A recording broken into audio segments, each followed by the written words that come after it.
Prezidenti Cumhuri Tojikiston Muhtaram Emomali Rahmon.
محترم اعضای مجلس ملی و وکیلان مجلس نمایندگان، هموطنان عزیز،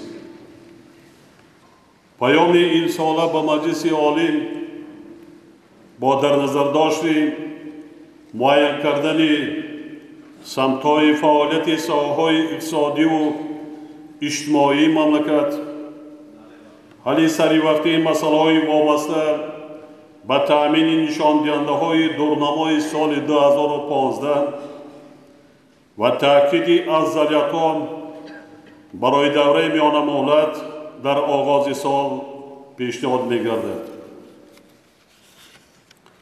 طوری که بارها تأکید کرده بودم، ما عزم و تلاش داریم که برای هر یک ساکن مملکت شرایط زندگی شایسته را مهیا سازیم و همه نقشه و برنامه‌هایمان محض به خاطر عملی گردانیدن همین هدف عالی قبول و عملی کرده می‌شوند. زیرا مردم شریف تاجیکستان مسئولیت امروز و فردای کشور از جمله حفظ استقلالیت، حمایه منفعت‌های ملی، تحکیم منبعین پایه‌های دولتداری، تأمین امنیت و آرامی دولت و جامعه و آبادی و پیشرفت کشور عزیزمان را به ذمه ما و شما واگذار نمودند. از این رو هر یک ما وظیفه داریم که تمام عزم و اراده و نیرو و امکانیت‌های خود را برای خدمت به خلق و وطن محبوبمان و منبعد نیز سزاوار بودن به اعتماد مردم کشور سفربر نماییم. حکومت مملکت در اساس هدف و وظیفه‌های در پیام سال گذشته بیان گردیده عبارت از 52 بند نقشه مشخصی چاره‌بینی‌ها را تهیه و تصدیق کرده، اجرای آنها را تحت نظارت قرار داده است.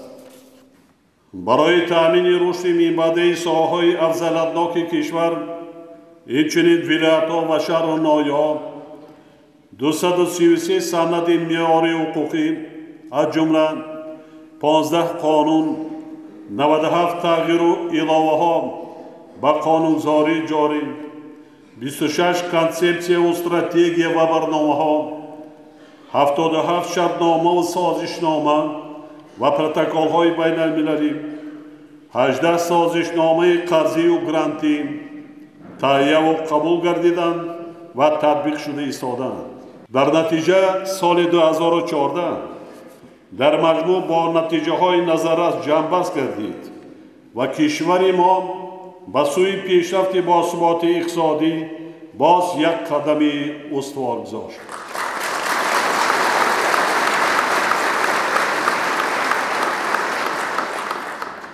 با وجود تأثیر منفی روندهای سیاسی و اقتصادی جهان و منطقه در سال 2014 ما توانستیم که رشد اقتصادی مملکت را در سطح استوار نگاه داشته اجرای دیگر نشاندهنده‌های ماکرواقتصادی و اجتماعی را طبق هدفهای افضلتناک خود تأمین نمود. در این دوره مجموع محصولات داخلی 45.6 میلیارد سامانی و افزایش واقعی آن 6.7% را تشکیل کرد.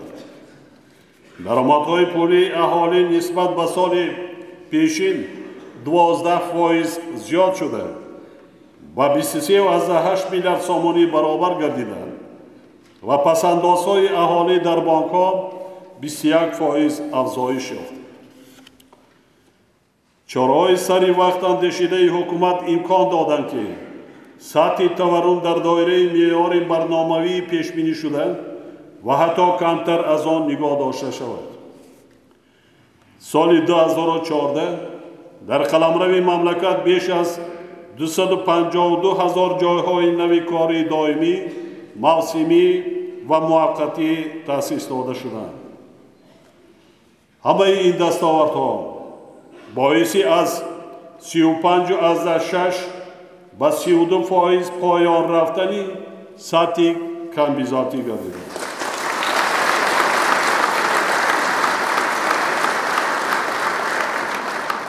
در این سال اهالی کشور 2.5% افزوده، دراز عمری میانه شهروندان 73.4 سال را تشکیل داد که نسبت به سال 2000 بیش از 5 سال زیاد است. موافق معلومات آماری فقط مادران و کودکان نیز نسبت به سالهای پیشین خیلی کم شده است. از جمله در دوره سالهای 2014 فقط کودکان تا 5 ساله و فقط مادران هنگام تولد 2 برابر کم گردیده است. در سال 2014 در سطح 102% اجرا گردیدن بودجه دولتی امکان داد که حکومت کشور عهدهدارهای خود را در بابت پرداخت سری وقتی معاش، نفقه، استیپندیا و کمک پولی‌ها به اهالی، مبلغ‌گذاری ساحه‌های اقتصادی و اجتماعی از جمله ساحه‌های تامین کننده امنیت مملکت، ساختمان، انرژتیکا، انفراساختار و راه‌ها پورا اجرا نماید.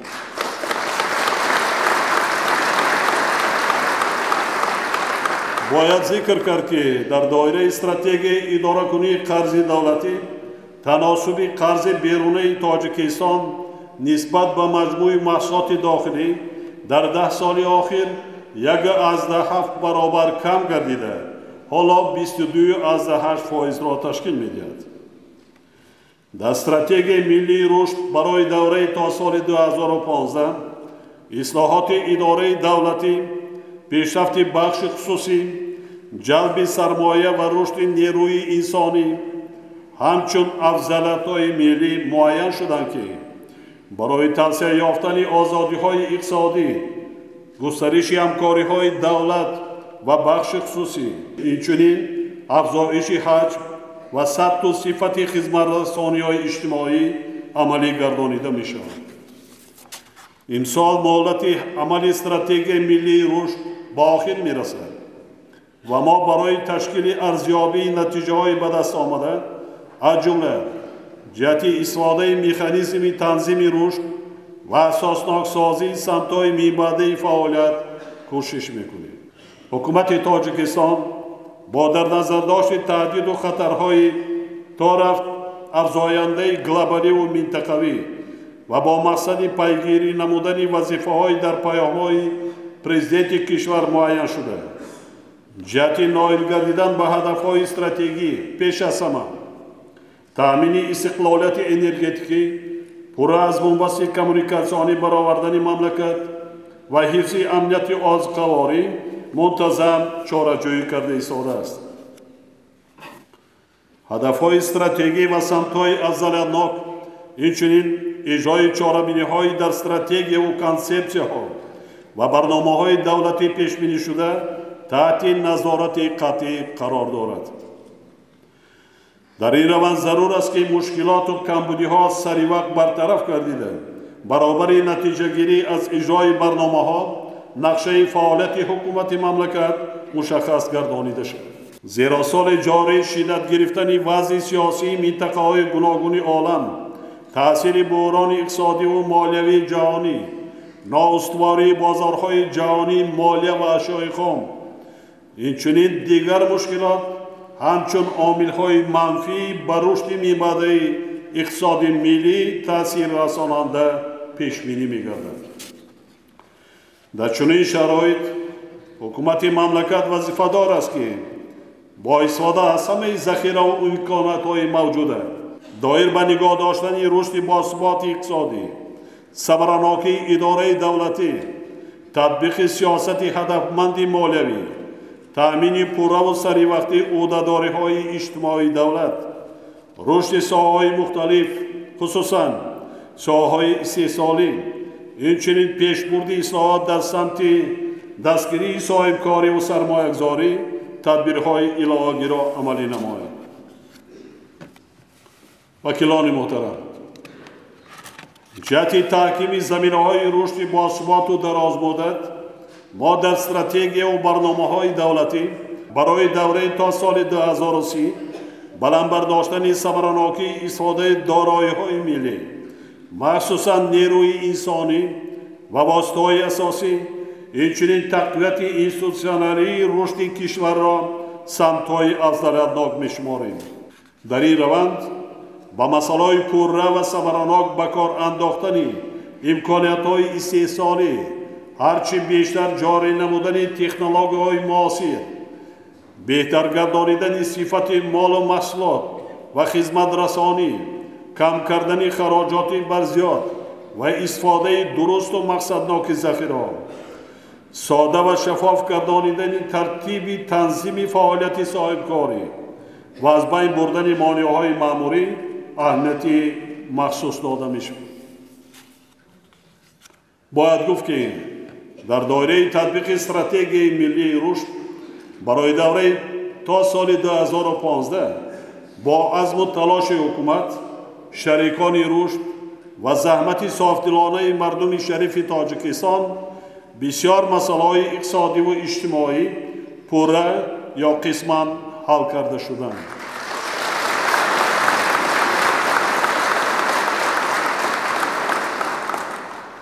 در برابر این با سبب وقت و ذخیره‌های زیاد را طلب کردن حل بعضی مسائل و موجودیت مانع‌های معین در این سمت، اینچنین وابسته به وضع زود تغییر یابنده منطقه و جهان، حالا هم در راه پیشرفت کشور یک قطار مشکلات باقی مانده است. بنابراین ما باید سیاست اقتصادی خود را طرزی برامانیم که توسط استفاده ثمراناک ذخیره و امکانات‌های موجوده و دیگر دارایی‌ها رقابتناکی اقتصاد ملی بلند برداشته شود. حالا نتیجه استراتژی ملی رشد برای دوره تا سال 2015 در سطح وزارت و اداره‌ها، ولایت‌ها و شهر و ناحیه‌ها با جلب جامعه شهروندی ارزیابی شده ایستادند.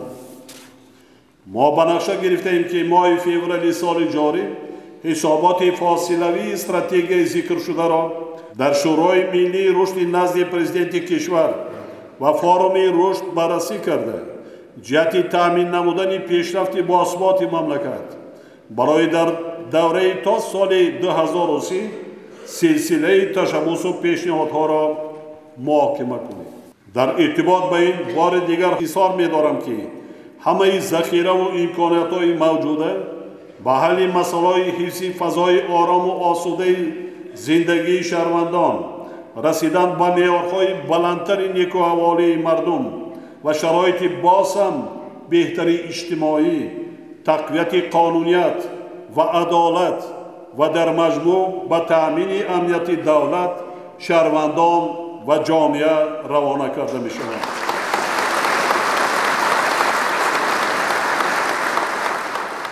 سیاست بودجه دولت در دوره میانه مدت به تأمین رشد استوار اقتصاد ملی، عملی نمودن افضلیت‌های استراتژی دولت و حل مسائل اجتماعی اهالی روانه گردیده است. باید گفت که تنها در 7 سال اخیر درآمد بودجه دولتی بیش از 4 برابر افزایش یافته. پیش بینی می‌گردد که حجم آن سال 2015 به 15.3 میلیارد سومانی رسانیده می‌شد. وابسته به این به مبلغ‌گذاری ساحه‌های اجتماعی دقت مخصوص داده شده. امسال تنها به این مقصد قریب 8 میلیارد سومانی روانه کرده می شود که این رقم زیاده از 50% خراجات بودجه دولتی را تشکیل می دهد.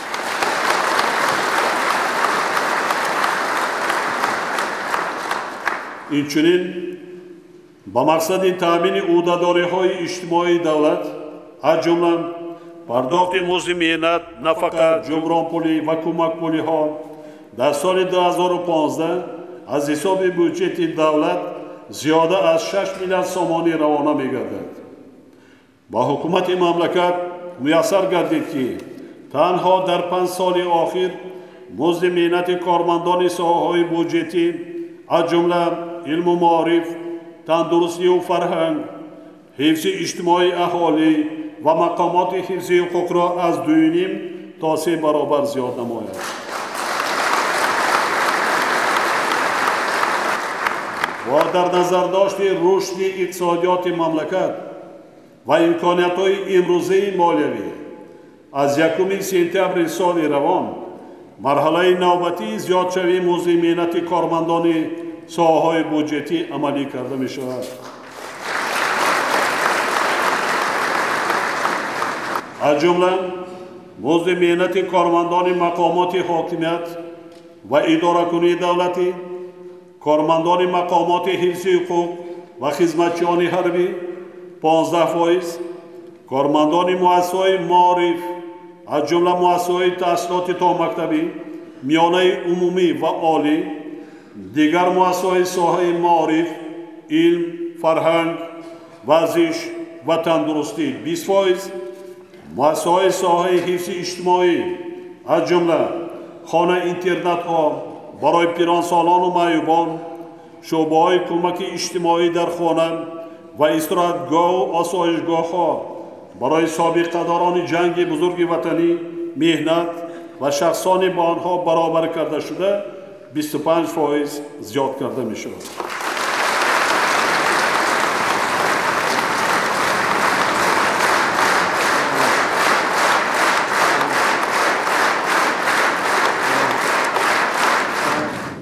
حد اقل و حد نیایی نفقه از روی سن و سال و نفقه زمینوی، اینچنین نفقه مهنتی شهروندان به حساب میانه تا 20% زیاد کرده می شوند.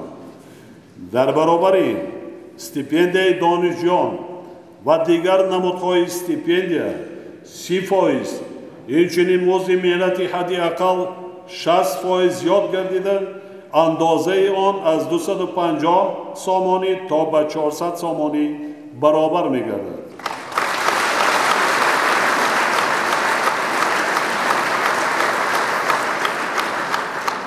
قسم سقورتوی نفقه‌های سقورتوی نیز ایندکساسیا کرده می شوند. تنها برای مبلغ‌زاری این چاره‌بینی‌ها از بودجت دولتی در یک سال 1,320,000,000 سامانی روانه می‌گردد. بنابراین به وزارت مالیه سفارش داده می‌شود که یکجا با ساختار و مقامات داخلدار اجرای سریوقتی و صفتناک درآمد و خراجات بودجت دولتی را تأمین کرده، جهت استفاده شفاف و صبرناک مبلغ‌های آن برای عملی سازی افضلیت‌های رشد کشور چاره‌جویی نمود. اینچنین جهت هرچه زودتر جاری نمودن استانداردهای بین‌المللی حسابات مالیوی باید تدبیرهای ضروری عملی کرده شوند. تأمین نظارت دائمی و قطعی استفاده مقصدناک مبلغ و واسطه‌های دولتی وظیفه اولین درجه پلات حساب و اگنتی نظارت دولتی مالیوی و مبارزه با کروپسیون میباشد. در شرایط کنونی ما برای تأمین نمودن استواری سطح نرخ‌ها، نظام بانکی، گردش پول و نظام پرداخت‌ها سیاست پولی و قرضی ثمرناک را تطبیق می‌کنیم.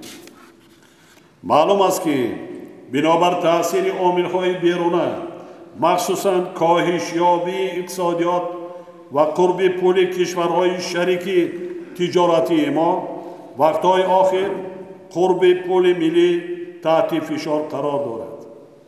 بنابراین بانک ملی وظیفه‌دار است که برای تطبیق با ثمر سیاست پولی و قرضی و اسعاری در اساس تحلیل‌های اساسناک با در نظر داشت منفعت‌های اقتصادی وطنی تدبیرهای ضروری اندیشه. دوستان عزیز، با در نظر داشت آنکه انرژتیکا یکی از ساحه‌های افضلیت‌ناک و مهم اقتصادی کشور به شمار می‌رود، سالهای آخر برای انکشاف آن یک قطار تدبیرهای مؤثر از جمله از نوسازی و برقرار کنی اقتدارهای استحصالی و شبکه‌های انتقال نیروی برق عملی کرده شدند. تنها سال 2014 اگریگات دوم نیروگاه برقی آبی سنتودادو و اگریگات یکمین نوبت اولی مرکزی برق و گردی دوشنبه دو با اقتدار 220 میگاوات به کار درآورده شده. ساختمان نوبت دوم آن آغاز گردید که سال 2017 با در نظر داشت نوبت اول با اقتدار 400 میگاوات به استفاده داده می شود. اینچنین تشخیص مستقل بین المللی لایحه ساختمان نیروگاه برقی آبی راغون و ارزیابی تأثیر اکولوژی و اجتماعی آن در مدت 7 سال آخر از جانب بانک عمومی جهانی، کارشناسان مستقل بین المللی و شرکت و متخصصان خارجی ساحه گزارانیده شد.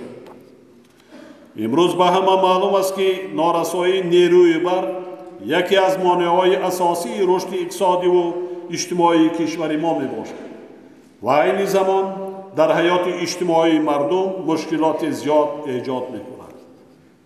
این پرابلم رقم یک تاجیکستان. جهت حل نارسایی شدید نیروی برق و با همین راه تأمین نمودن رشد باثبات اقتصادی و بلند برداشتن سطح نیکوحوالی مردم، ما کارهای برقرارسازی و ساختمان را در این انشاءات تقدیرساز طبق طلبات معیارهای بین المللی ادامه میدیم. وقتهای نزدیک تطبیق یک قطار لایحه‌های مهم دولتی که اهمیت منطقوی دارند، از جمله ساختمان لایحه‌های بزرگ بین دولتی خط انتقال برق بلند شدت K3000 و لوله گاز آسیای مرکزی جمهوری خلقی خیتای آغاز می‌گردد. حالا از جانب حکومت کشور کارهای لایحه کشی نیروگاه‌های برقی آبی شوراب، نورآباد 1، نورآباد 2، عینی، فاندریا، سناباد و سبزار ادامه داشته. ساختمان خط‌های انتقال برق و بنیاد برقرارسازی زیرساخت‌های برقی به نقشه گرفته شده به اتمام رسانیده میشه. این بنیاد خط برقی قیراقم ناحیه 8، بنیاد زیرساخت‌ها در ناحیه شهر نو، ناحیه ایسار تا آخر همین سال با مبلغ زیاده از 100 میلیون سومانی به انجام رسانیده میشه. در برابر این تجدید و برقرارسازی نیروگاه‌های نارک ادامه داشته. سال 2015 کارهای تجدید و برقرارسازی نیروگاه‌های غیرحکومتی و سربند شروع می‌گردد. تنها برای عملی سازی این سه لایحه، یعنی تجدید و برقرارسازی نیروگاه‌هایی که زیاده از 40-50 سال باز خدمت می‌کنند، 1.5 میلیارد سومانی روانه کرده می‌شود. عموماً در دوران استقلالیت ده‌ها نیروگاه‌های خرد و بزرگ و مرکزی برق و گردگی با اقتدار 1020 مگاوات ساخته به استفاده داده شدند که این با 24% اقتدارهای از زمان شوروی تا امروز استفاده شونده برابر است.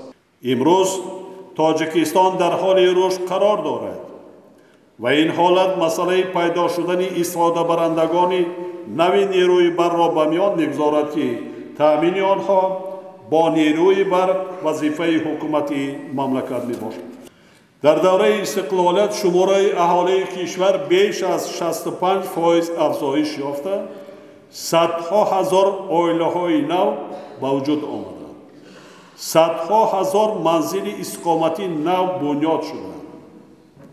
فقط در دام سالهای 2013 و 2014 2,100,000 متر مربع منزل ساخته به استفاده داده شده است و به 1,300,000 عائله ما زمینی نزد حولگی جدا کرده دادیم.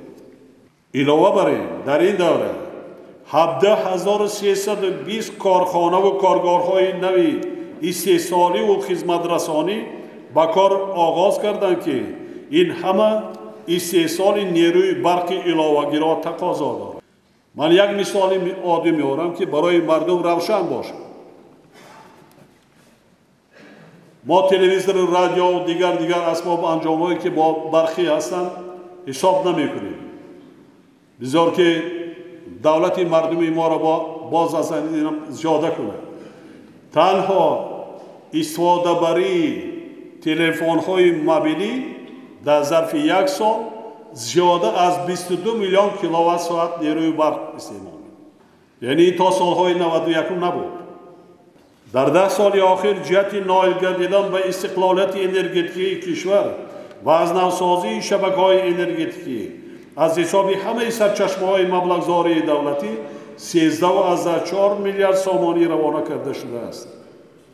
در سال 2014 به این مقصد زیاده از 1.8 میلیارد سومانی جدا کرده شد و این نشان دهنده در 3 سال آینده 7 میلیارد سومانی را تشکیل خواهد کرد.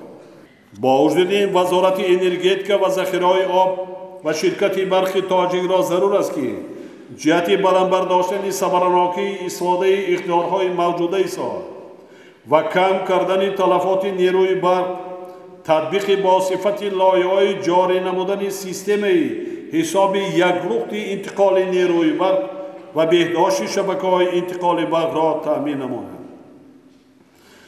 برای برطرف نمودن نارسایی نیروی برق، حکومت مملکت تا امروز کارهای معینی را انجام داده.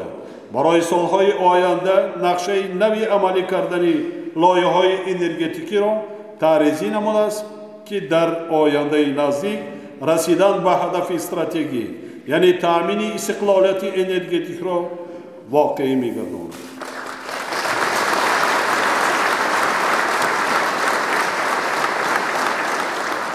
مردم تاجیکستان خوب احساس می‌کند که سال به سال چگونه تأمین به اهالی با برق بهتر شده ایستاده است. کمی هم باشد بهتر شده ایستاده است.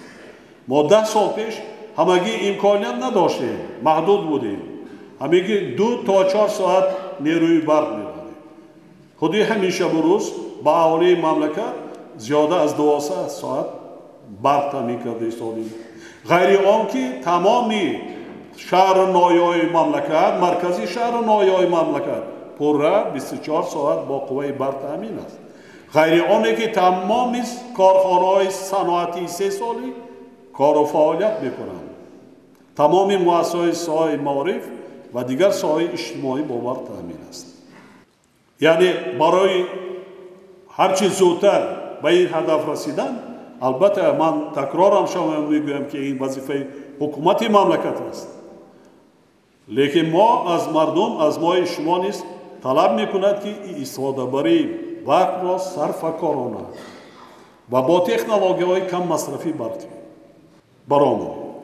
امروزها در حدود مملکت 21 شرکت وطنی و خارجی در ساحه نفت و گاز و کارهای اکتشافی، پرمکونی، استخراج و کارکرد مشغول است.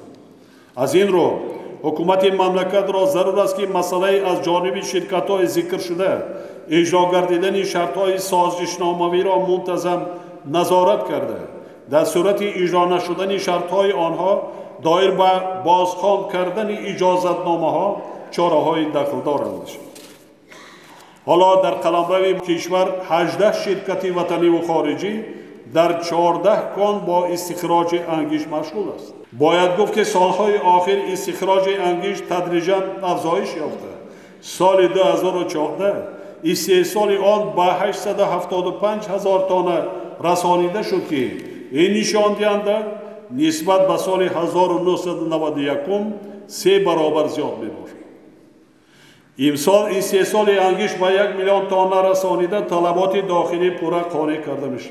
حاضرین گرامی، تا امروز برای رهایی بخشیدن کشور از بنبست کمونیکاسیونی تدبیرها و لایحه‌های زیادی انفراساختاری و اصلاحاتی عملی کرده شدند، اما این نهایت کار نیست، زیرا تطبیق پوره هدف مذکور برای کشور ما اهمیت اولین درجه داشته.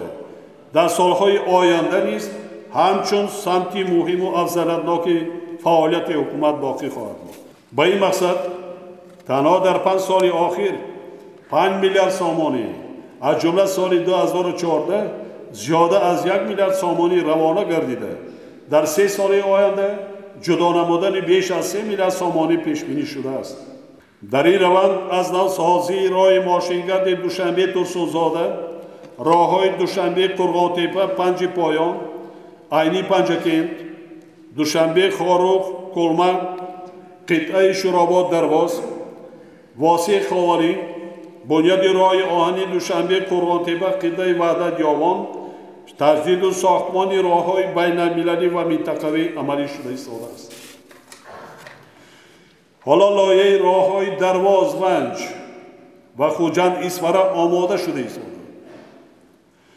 تطبیق این لایحه تاجیکستان را با دیگر کشورهای همسایه، یعنی با انفراساختار کمونیکاسیونی منطقوی پیوست خواهد. از این لحاظ با حکومت مملکت سپارش داده می شود که با مقصد باز هم وسعت دادن همکاری ها، تحکیم رابطه های منطقوی و استفاده ثمرناک امکانات های ترانزیتی تاجیکستان دایر به مبلغ‌زایی تطبیق لایحه‌های ذکر شده تدبیرهای ضروری اندیشید.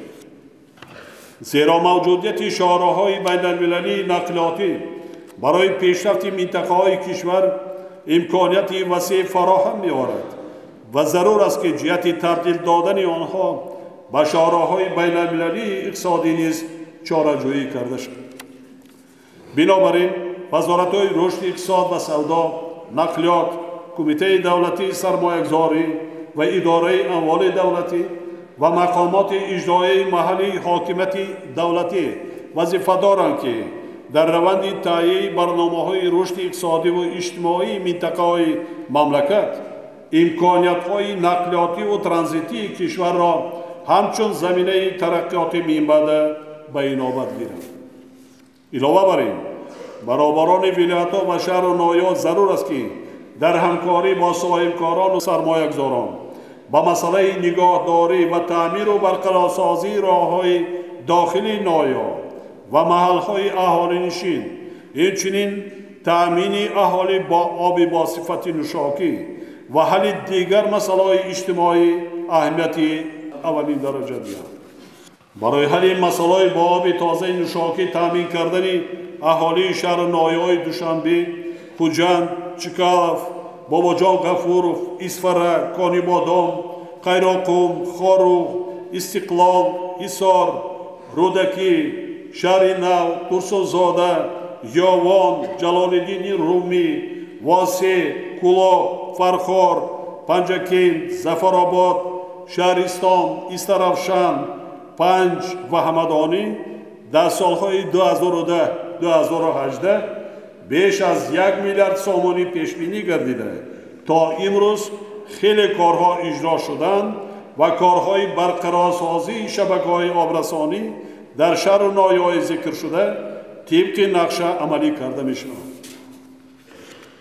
تطبیق چنین برنامه‌های با آب تازه نوشاکی تامین نمودن اهالی در دیگر شهر و ناحیه‌های مملکت نیز در نظر است. آب این حیات. اگر آب چقدر صفتی بلند داشته باشد، سلامتی انسان هم همانقدر خوبتر میشه. سالهای اولی استقلالت حتی در شهر دوشنبه ما آب تازه آشامیدنی نداشتیم. شهر خوجند حالا هم در بسیار شهر نایا. حاضرین گرامی، معلوم است که انکشاف میمانده ساحه صنعت از جمله ساحه کارکرد همچون تامین کننده رشد اقتصاد از سطح تامینات با اشیاء خام محلی و استفاده تکنولوژی معاصر وابستگی عمیق دارد. در دوران صاحب استقلالی مملکت دایر بر رشد ساحه‌های ذکر شده کارهای نظررس انجام یافته. توسط واردات تکنیک و تکنولوژی‌های معاصر سالهای 2012-2014 زیاده از 1000 کارگاه‌های دائمی، موسمی، اینچنین کارخانه و اختیارهای نو تأسیس داده شدند. در ناحیه یاوان کارخانه‌های استحصال سمنت، کریالیت، فتوریدی آلومینی، کسلاته سلفات و در ناحیه فرخار، دنگره، وخش و حصار کارخانه‌های کارکرد نخ پخته ساخته شده ایستادند. این امکانیت می‌دهد که سالهای نزدیک حجم کارکرد نخ پخته در داخل کشور به 70% رسانیده شد. اقدامات ذکر شده بواسطه به بالاروی اقتدار استحصالی مملکت و حل مسائل اجتماعی آن، مخصوصاً زیاد نمودن استحصال محصولات رقابت پذیر در اساس کارکرد اشیاء خام وطنی، تشکیل جایهای نوی کاری و افزایش درآمد بودجه دولتی مشاهدت می‌نمود. جهت بازم وسعت دادن کارها در این سمت وزارت‌های صنعت و تکنولوژی‌های نو و کشاورزی باید در همکاری با دیگر وزارت و اداره‌ها و مقامات اجرایی محلی حاکمیت دولتی برای حل مشکلات ساحه و رشد می‌باده آن چاره‌های مؤثر اندیشید. ذخیره‌های معدن و اشیاء خام کشور امکانیت می‌دهند که در آینده یک قطار کارخانه‌های متالورژی رنگه به کار درآورده شده ترقیات می‌باده اقتصادیات و افزایش دادن اقتدار صادراتی مملکت تأمین کرده شد. در آینده نزدیک ساختمان و با استفاده از سپاریدن کارخانه متالگدازی در ناحیه حصار با اقتدار استحصالی 150,000 تن آهن ساختمانی و در شهر استقلال ولایت سوخت با اقتدار 100,000 تن کارخانه متالورژی استحصالی متل سرب و رو ادامه دارد. عموماً در این منطقه صنعتی بنیاد 5 کارخانه نوی استحصالی به نقشه گرفته شده است. بنیاد 2 کارخانه شروع گردیده است. در کارخانه کارکرد معدن انزا، کارخانه متالورژی استحصال سرمه با اقتدار 5,000 تن ساخته به استفاده داده شد و در تاریخ صنعتی متالورژی تاجیکستان بار اول استحصال سرمه متلی آغاز گردید. عملی سازی این تدبیرها بر رشد ساحه صنعت متالورژی تاجیک و حل مسائل تشکیل جایهای کاری تکان جدی میباشد. ما چنین قرار قبول کردیم که دیگر لیسنس برای کارهای جستجویی، اکتشاف و کار کردن مثلا معدن با شرکت‌های لیسنس داده میشود که آنها نه اینکه اشیاء خام کار کرده میبرند تا اشیاء که محصولات تیار نهایی کارکرد میکنند، اجازت داده می شود به چنین شرکت ها. همین طور هم شده ایستاده است. اینچنین در ناحیه یاوان کارخانه استحصال سمنت به استفاده سپارده شده. طبق نقشه سال جاری با 3 کارخانه سمنت براری در شهر ناحیه‌های باباجان غفورов، وحدت و یاوان با اقتدار 3 میلیون تن ساخته به استفاده سپارده می شود تا آخر همین سال. این 3000 جای کاری در 3 کارخانه. امسال در دایره دنگر بنیاد کارخانه سمنت براری با اقتدار 1.8 میلیون تن و در شهر اسفره با اقتدار 1 میلیون تن آغاز می‌گردد که به صادرات نگرانیده شده است. اقدامات ذکر شده امکان می‌دهد که واردات سمنت از خارج کشور به صادرات آن عوض گردد. هر سال موافق نشانده‌های آماری به تاجیکستان زیاده از 1 میلیون تن سمنت وارد می‌شود. خودی همین سال قریب 50% واردات علاقه کم شد. $100 میلیون به بیرون نبرد. با مقصد اجرای نقشه‌های پیشبینی گردیده حکومت مملکت باید استفاده همه ذخیره و امکانات‌های موجوده را جهت برآمدن فعالیت منتظم و صبراناک اختراع‌های صنعتی و کارکرد هرچی بیشتری اشیاء خام وطنی تامین نمود.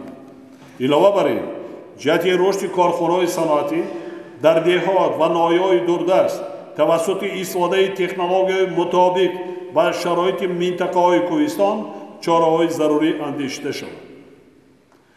همزمان با این حکومت مملکت را ضرور است که با در نظر داشت استراتژی رشد ملی برنامه دراز مدت پیشرفت ساحه صنعت را تهیه و قبول نماید.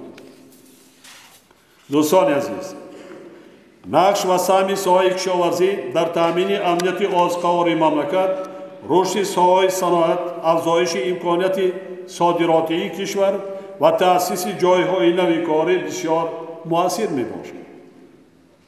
در 5 سال آخر مساحت زمین‌های باغ و تاکزار قریب 20% و کشت سبزوات 30%، حجم استحصال میوه سبزوات 50% زیاد گردیده. تمایل افزایش حجم استحصال دیگر نمودهای محصولات کشاورزی نیز به نظر می‌رسد. تنها در نتیجه عملی سازی برنامه دولتی عاید به بنیاد باغ و تاکزارها بیش از 54,000 هکتار باغ‌های نو بنیاد کرده شدند.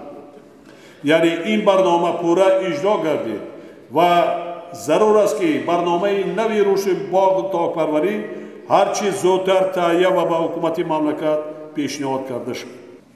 در اساس عملی کردن همین برنامه در قیاس مملکت زیاده از 100,000 جایهای نوی کاری تشکیل کرده شد. اینچنین بار دیگر تاکید می‌نمایم که جهت اجرای پورا و سریع برنامه‌های قبول نموده حکومت تاجیکستان دایر به ساحه کشاورزی از جمله مسائل بلند برداشتن مدنیت استفاده زمین، درست برآمدن فعالیت ساحه تخمی پروری، ذات پروری، کارتوشکا پروری و از خودکنی زمین‌های نو چاره‌جویی کرده شود. جهت رشد ساحه اگروصنعتی در 5 سال اخیر از حساب بودجه دولتی 1.7 میلیارد سامانی روانه گردیده است و در 3 سال آینده از حساب همه سرچشمه‌های مالیوی برای رشد آنها جدا نمودن زیاده از 1 میلیارد سامانی به نقشه گرفته شده است. تا امروز در کشور 52 کارخانه نوی کارکرد گوشت و شیر ساخته به استفاده داده شده است و روند بنیاد چنین کارخانه و کارگاه‌ها با مرام ادامه دارد. در برابر این باید گفت که رشد انفراستراکچور استحصالی ساحه کشاورزی از جمله ساختمان سردخانه‌های حاضر زمان نگهداری میوه و سبزوات، جایگیرکنی کارخانه‌های خرد کارکرد محصولات و بندوبست آن حالا هم در سطح پست قرار داشته باعث تلف زیاد محصولات استحصال شده می‌گردد. موافق معلومات سال 2014 در استحصال بسیار نمودهای محصولات کشاورزی از جمله غله‌دانگی‌ها، کارتوشکا و پخته با پسروی راه داده شده است که چنین وضع در شرایط امروزه باعث نگرانی می‌باشد. بنابراین وزارت کشاورزی و مقامات اجرایی محلی حاکمیت دولتی باید یکجا با صاحبکاران و رهبران خواجگی‌های دهقانی جهتی برطرف سازی و کمبودی و نارسایی جای داشته با در نظر داشت طلبات بازار، به نقشه گرفتن کشت زراعتان، واردات تکنیک، جاری نمودن نتیجه تحقیقات علمی در استحصالات، استفاده راه‌های اینواتسیونی و تأمین هرچی بهتری بازار داخلی با محصولات استحصالی خودی چاره‌های ضروری اندیشه. همه ساله در ترکیب مجموع محصولات صنعتی تاجیکستان حصه ساحه صنعتی کارکرد نکم از 60% و در ساختار محصولات صنعتی کارکرد حصه استحصال آذوقه‌واری نکم از 50% را تشکیل می‌نماید. لیکن با وجود ذخیره و امکانیت‌های زیاد هنوز هم حصه محصولات آذوقه‌واری در ترکیب مال‌های وارداتی تا 20% یا تقریباً 3.5 میلیارد سامانی را تشکیل می‌دهد که این حالت توجه خاص مسئولان و ساختار و مقامات مربوطه را طلب می‌نماید. وابسته به این ضرور است که جهت افزایش دادن استحصالات داخلی و به این وسیله تدریجاً تامین نمودن قسمی اساسی بازار استعمالی با محصولات وطنی چاره‌جویی کرده شود. یعنی وابسته به تامین امنیت آذوقه‌واری کشور ما باید کوشش کنیم که در سالهای نزدیکترین طلبات مملکت را به اکثریت مالهای آذوقه‌واری توسط افزایش دادن استحصال داخلی قانع نماییم. همزمان باید با مقصد جاری نمودن دستگیری دولتی مال استحصال کنندگان وطنی و در این زمینه افزایش دادن حجم مجموع محصولات داخلی حکومت تاجیکستان را ضرور است که برای تأمین احتیاجات همه ساحه‌های از بودجه مبلغ‌گذاری شونده دایر به جایگیری نمودن فرمایش‌های دولتی در کارخانه‌های صنعتی و خواجگی‌های کشاورزی صرف نظر از شکل مالکیت آنها تدبیرهای مشخص اندیش. دوستان عزیز، آن وظیفه‌ای که حال من نابار کردم این اجرا شونده است. فقط درست زحمت کشیدنمان در کار. شرایط برای متخصصان و خواجگی‌های دهقانی مهیا کردنمان در کار است. در یک مهلت کوتاه قسم زیادی مواد غذایی را ما خودمان استحصال کرده مردم را تامین کرده می‌شود. هر سال قریب 1 میلیون تن مواد آذوقه‌واری میوه سبزیجات دیگر صادرات شده است. من در نظر دارم با استحصال نمودهای اساسی مواد غذایی و کشاورزی نمودهایی که برای مردم ما اولین درجه است. تنها درست زحمت کشیدنمان در کار. اوضاع جامعه جهانی با همه ما شما معلوم. ما گفته نمیتوانیم، پیشگویی کرده نمیتواند کسی. سال گذشته چگونه باد و هوا بود؟ خوش سالی. این سال هم باد و هوا نه آنقدر. به هر حال ما باید آماده باشیم. همه طرف آماده باشیم. همه جدی‌تر مشغول باشیم. ما در سالهای نزدیکتری 90-100% با مواد غذایی خودمان را تأمین میکنیم، با یک قسمش صادرات میکنیم.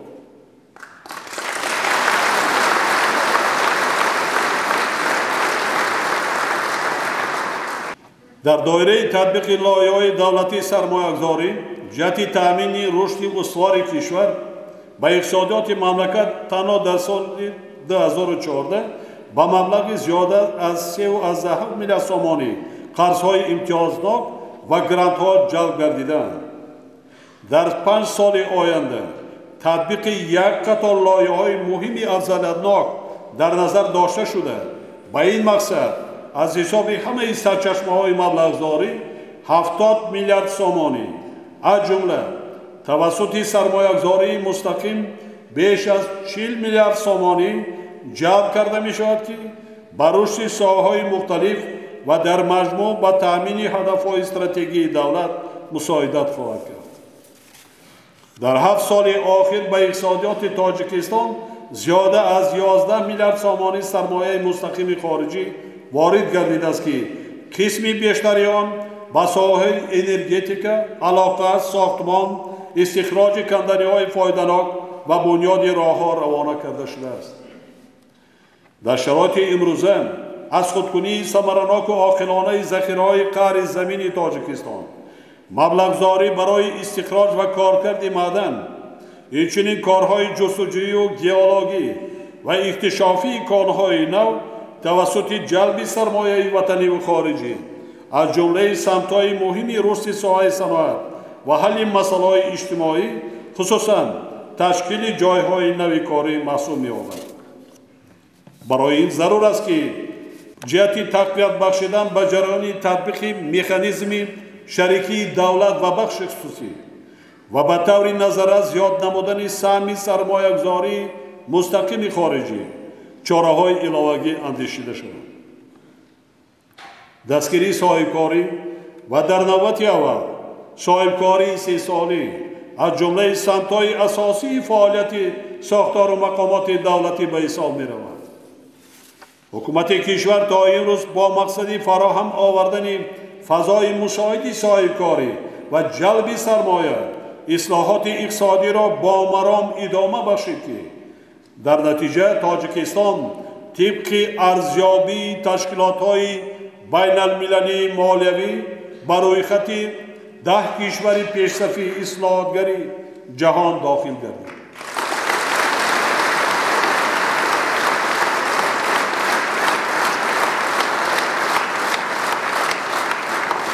سال 2014 از جانب بانک‌ها به صاحبکاران 8.2 میلیارد سامانی از جمله به صاحبکاران 3 ساله 5.1 میلیارد سامانی قرض داده شده است که نسبت به سال 2013 17% زیاد می‌باشد. در 5 سال اخیر از حساب بودجه جمهوری برای دستگیری صاحبکاری خرد و میانه بیش از 720 میلیون سامانی قرض‌های امتیازناک جدا کرده شدند. در این دوره از حساب بانک‌ها به صاحبکاران 31 میلیارد سامانی قرض داده شده است و توسط پیشنهادی امتیازهای اندازی برای دستگیری و پیشرفت صاحبکاری 16 میلیارد سامانی روانه گردیده است. اگر 16 میلیارد 31 میلیارد 720 میلیون جمع کنیم بیش از 48 میلیارد سامانی را تشکیل می‌کند برای دستگیری صاحبکاران. حکومت مملکت را ضرور است که جهت بازم ساده و عامه فهم نمودن نظام اندازبندی و بهتر نمودن شرایط برای رشد صاحبکاری چاره‌های ضروری اندیشد. محترم اعضای مجلس ملی و وکیلان مجلس نمایندگان، حکومت کشور با وجود تاثیر منفی بحران‌های مالیوی و اقتصادی و سیاسی جهانی به حل مسائل ساحه‌های مهم اجتماعی از جمله علم و معارف، تندرستی و فرهنگ، شغل و حفظ اجتماعی اهالی توجه مخصوص ظاهر می‌نماید و این مناسبت را من بعد نیز پیگیرانه ادامه می‌دهد. یک نکته مسلم است که نقش کارمندان ساحه‌های اجتماعی در امر بلند برداشتن سطح دانش و معرفت‌ناکی نورسان و جوانان، فرهنگ مردم، حفظ سلامتی اهالی، طبابت و نگاهبین بیماران و دیگر گروه‌های نیازمند جامعه نهایت ارزشمند می‌باشد. حکومت مملکت گروه‌های آسیب پذیر و احتیاجمند جامعه را نیز منتظم دستگیری می‌نماید. در سال 2014 افزون نمودن مبلغ‌زاری در این سمت یارمندی به یتیمان و معیوان، نفقه‌خوران، دستگیری عائله‌های کم‌بضاعت، پرستاری پیرانسالان نیازمند، تعمیر و تجدید مکتب اینترنت‌ها، خانه‌های کودکان و پیرانسالان و با تجهیزات معاصر تامین نمودن آنها عملی گردیده این سیاست امسال و سالهای آینده نیز ادامه می‌یابد.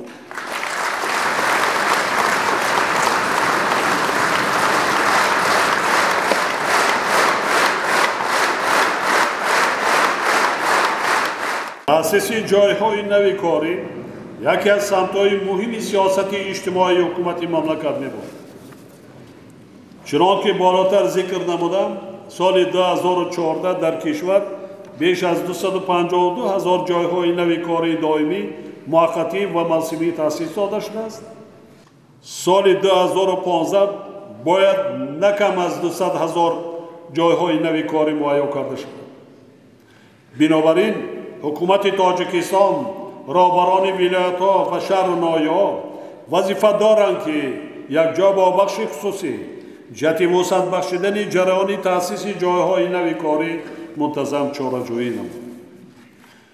طبق سپارش رهبر دولت در لیسه، کالج‌ها، مرکزهای تعلیمی کلانسالان، بعضی مؤسسه‌های تحصیلات عالی کسبی و مؤسسه‌های تعلیمی کوتاه مدتی بخش خصوصی هر سال زیاده از 100,000 نفر شهروندان از کورس‌های کسب آموزی گذشته ایستادند و ضرور است که این روند در آینده نیز ادامه داده شود. تنظیم مسائل وابسته به مهاجرت مهنتی یکی از هدف‌های اساسی حکومت و رهبران مقامات اجرایی حاکمیت دولتی ولایت‌ها و شهر و ناحیه‌ها می‌باشد. در این سمت ضرور است که جهت کاهش دادن مهاجرت، مهیا نمودن جایهای نوی کاری را در داخل کشور هرچی بیشتر توسعه بخشیده، دایر به مسائل تنظیم مهاجرت مهنتی از جمله حفظ حقوق شهروندان ما، همکاری با مقامات مربوطه کشورهای قبول کننده نیروی کاری بیش از پیش تقویت بخشیده شد. علاوه بر این در بابت از خود کردن کسب هنرهای جاگو با طلبات بازار مهنت و زبان آموزی شهروندان چاره‌های علاوه‌ای اندیشیده جهت تکمیل مسائل مهاجرت مهنتی و تأمین حفظ حقوق و منفعت‌های مهاجران مهنتی در خارج کشور تا آخر سال جاری لایحه قانون درباره مهاجرت مهنتی با حکومت مملکت پیشنهاد کرده شد. حکومت مملکت با مقصد رشد باثبات ساحه معارف همچون سمت افضلناک سیاست اجتماعی تمام تدبیرهای ضروری را عملی می‌نماید. سال گذشته جهت پیشرفت ساحه بیش از 2.5 میلیارد سامانی جدا گردیده. سال روان به این خاطر جدا نمودن 3 میلیارد سامانی پیش بینی شده است. با مقصد انکشاف زینه اولی تحصیلات حکومت مملکت در اساس سپارش پایان سال گذشته پرزیدنت کشور برنامه رشد مؤسسه‌های تحصیلاتی تا مکتبی در جمهوری تاجیکستان برای سالهای 2014-2019 را قبول نمود و حالا تطبیق آن ادامه دارد. سال گذشته شماره کودکستان‌ها در کشور از 508 به 527 رسیده. شماره کودکانی که در این مؤسسات با تعلیم و تربیت فرا گرفته شدند قریب 80,500 نفر را تشکیل داد که نسبت به سال 2013 بیش از 4,000 نفر زیاد می باشد. یا خود در کشور سال 2012 711 مرکزهای انکشاف کودکان عمل می کردند و سال 2014 شماره آنها با 1061 رسیده 26,000 نفر کودکان را فرا گرفت. علاوه بر این در مملکت 12 کودکستان مخصوص گردانیده شده با فراگیری قریب 3,500 کودک و 34 کودکستان خصوصی برای 2,500 نفر کودکان عمل می‌کند. یعنی امروز برای قریب 115,000 کودک شرایط مناسب تعلیم و تربیت تا مکتبی فراهم آورده شده است که این خیلی کم است. خیلی کم است. هر سال با صنف یکم 170,000 با مکتب میرن. صنف یکم بیش از 200,000 تولد میشه. وقتی که کودک با مؤسسه تا مکتبی میرود تا سن 6 سالگی الکی آماده میشود و در مکتب میانه صفت تعلیم و تربیت هم بهتر میگردد. با وجود این وزارت معارف و این مقامات اجرایی حاکمیت دولتی ولایت‌ها و شهر و ناحیه‌ها وظیفه‌دار کرده میشوند که با جلب امکانیت‌های تشکیلات و سازمان‌های غیر حکومتی، بخش خصوصی و شخصان احسانکار دایر به تأسیس شکل‌های الترناتیوی مؤسسه‌های تا مکتبی، تعمیر و تجدید و تجهیزانیدن آنها تدبیرهای مؤثر اندیش. این کار را در تمام شهر و ناحیه‌ها کردن ممکن است. از خودی رهبران وابستگی دارد. در جماعت‌های کلان، در محل‌های اهالینشینی کلان کردن ممکن است. هست امروز یک طبقه مردمی که امکانیت دارد خصوصی هم باشد فرزندش نبیرش برده می‌سپارد. این هم جای کاری هم کودکان ما تربیه می‌آورد. از جانب حکومت کشور تا به این روز مسائل مهم و اولین درجه زینه تحصیلات میانه عمومی حل فصل شدند. با وجود این مسائل بلند برداشتن سطح و صفت تعلیم و در نظام تحصیلات میانه عمومی جاری نمودن اصولهای اینواسیونی و فعال تعلیم، اینچنین بلند برداشتن سطح کسبی آموزگاران توجهی باز هم بیشتری مسائل را تقاضا می‌کند. آموزگار در روند تعلیم و تربیت حقوق خطا کردن را ندارد، زیرا تقدیر نسل آینده ساز و پیشبرنده دولت و جامعه در دست اوست. یعنی آموزگار در روند تعلیم و تربیت برابر پدر و مادر و شخصانی که آنها را عوض می‌کنند نقشی اساسی دارد و همچون راهنمای معنوی برای به کمال رسانیدن نسل شایسته دوران مسئول است. از این رو جهت باز هم بلند برداشتن مهارت و ملکه کسبی آموزگاران به طور دائمی تشکیل کردن کورس‌های تکمیل اختصاص، بازآموزی و هرچی بیشتر شناس نمودن آنها با تکنولوژی‌های معاصر تعلیم امر ضروری می‌باشد. سال گذشته بار اول قبول داوطلبان به مؤسسه‌های تحصیلات عالی کسبی توسط مرکز ملی تستی راه اندازی شد که آن طلبات زمان بوده عامل اساسی کاهش یابی شدت کردارهای کرپسیونی در این ساحه گردید. مثلا سالهای قبلی تا 20% داوطلبان و پدر و مادران آنها از نتیجه امتحانهای داخل شوی شکایت میکردند، ولی سال گذشته از 52,000 نفر داوطلبان تنها 400 نفر شکایت نمودند که این رقم حتی 1% را هم تشکیل نمیده. در رابطه با این میخواهم یک مسئله مهم را خاطر نشان نمایم. پدر و مادران باید نه در یک روز امتحان بلکه از روز تولد فرزندشان به تعلیم و تربیت او دقت جدی دهند. برای درست به کمال رسیدن او شرایط فراهم آورند، اسباب و اشیای تعلیمش را تأمین نمایند و ذوق او را برای انتخاب درست کسب بیدار سازند. ولی متاسفانه تا به امروز اکثر پدر و مادران بعد 11 سال یعنی تنها در دوره امتحانات ختم مکتب و آزمایش های تستی آگاه می شوند که فرزندشان باید صاحب کسب و اختصاص شوند. در جامعه امروزه ما این واقعیت است که باید حتما اصلاح گردد. در شرایط بسیار حساس و مرکب جهانی کنونی بار دیگر توجه پدر و مادران محترم را به اهمیت مسئله تعلیم و تربیت فرزندان جلب کرده تاکید می نمایم که به این کار با مسئولیت و جدیت مناسبت نمایند. جوانانی که به کشورهای دیگر برای کار یا تحصیل رفتند باید زیر نظارت دائمی پدر و مادر قرار داشته باشند.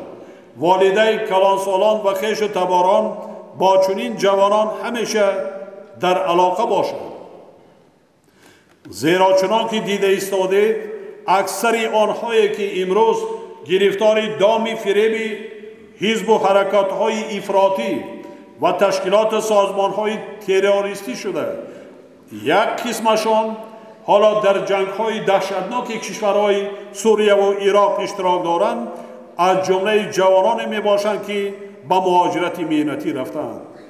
برای چی من تاکید میکنم که از روز تولد با تربیت مشغول بودند. شما یک قسم آن نوارهایی را تماشا کرده که چی گرفتار است. وقتی فرزند را به دنیا میارد، تربیت میکند، میخراند، میپشاند، خب صاحب خانه و در میکند، فرزند به درجه میرود که از پدر و مادر خودش روی میگرداند. آیا این مسلمانی است؟ امتحانات تستی اینچنین تا اندازه سطح و صفت تعلیم را در مؤسسه‌های تحصیلات میانه عمومی کشور معین نمود.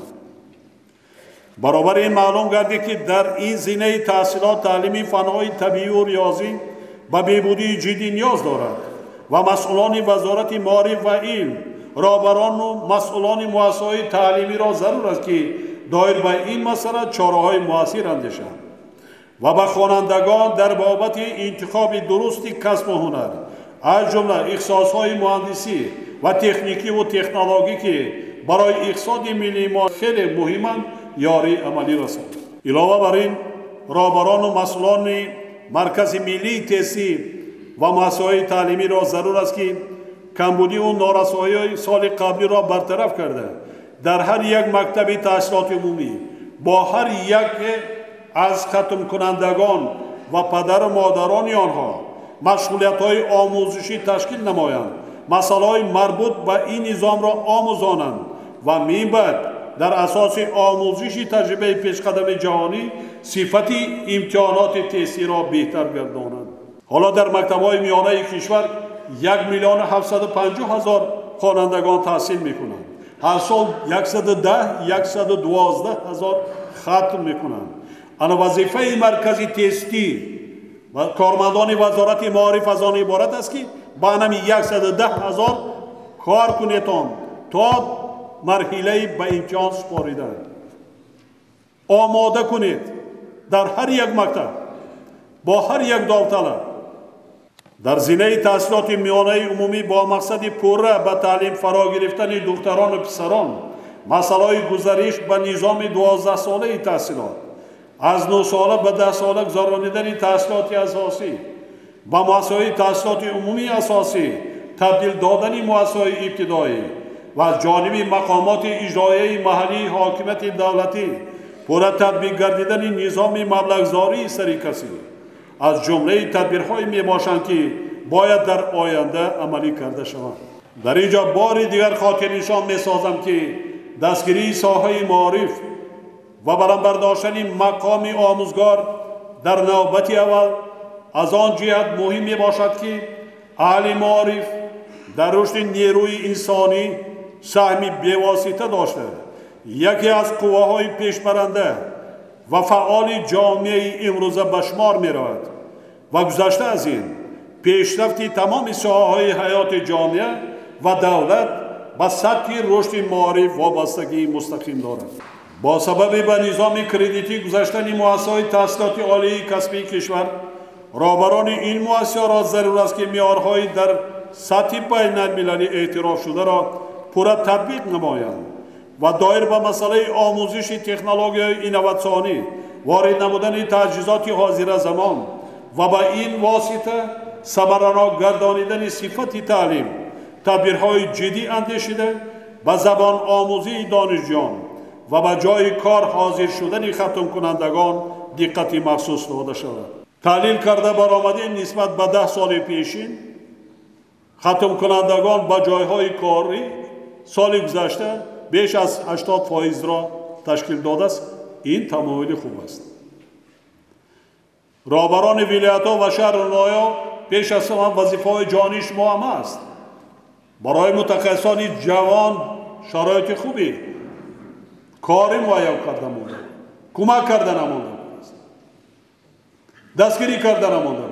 همچنین جهت جلب دانشجویان به محفل‌های علمی مباحثوی، تهیه لایه‌های اینواتسیونی و کشفیات و اختراع‌کاری گرانت‌های خرد جدا کرده شوند. در برابر این وزارت‌های رشد اقتصاد و سودا، معارف و علم، رهبران مؤسسه‌های تحصیلات عالی کسبی، رهبران ولایت‌ها و شهر نایه‌ها، اینچنین دیگر مقامات دولتی وظیفه‌دار کرده می‌شوند که تا سال 2018 مؤسسه‌های تحصیلات میانه عمومی را با آموزگاران سطح بلندی کسبی پورا تامین کرده با حکومت جهت تیار کردن متخصصان دیگر ساحه پیشنهاد منظور نماید. همین سپارش قریب 15 سال ما میدیم. دانشگاه‌های عالی داریم، شرایط داریم. ما سپارش قطعی دارم که ما تا سال 2018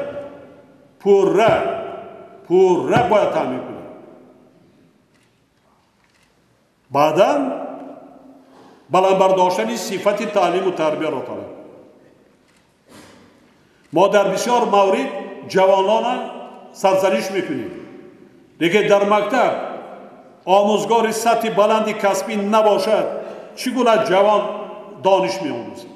برابر تعلیم مسئله تربیت نورسان جوانان و در رویه وطن دوستی و انسان پروری و خودآگاهی و خودشناسی با وای رسانیدن آنها نهایت مهم میباشد.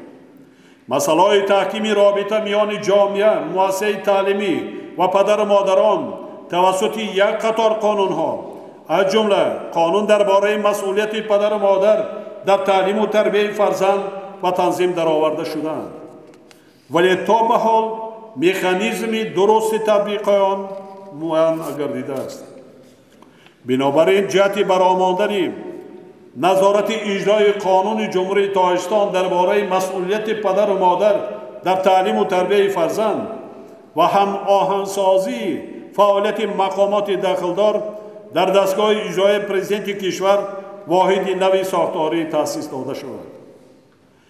وابسته به این وزارت‌های عدلیه، معارف و علم، کارهای داخلی، پروکراتور گنرالی، کمیته‌های عاید به کارهای دین و تنظیم جشن و مراسم‌ها، کار با زنان و عائله، جوانان، ورزش و سیاحی، مقامات اجرایی محلی حاکمیت دولتی یکجا با این ساختار نو تأسیس تطبیق قانون مذکور و دیگر سندهای معیاری حقوقی را در ساحه تعلیم و تربیت کودک پوره و همه طرفه تأمین نماید. اینچنین با مقصد تأمین حفظ حقوق کودک در جمهوری تاجیکستان پیشنهاد می‌نمایم که اینستیتوت وکالتدار عاید به حقوق کودک تأسیس داده شود.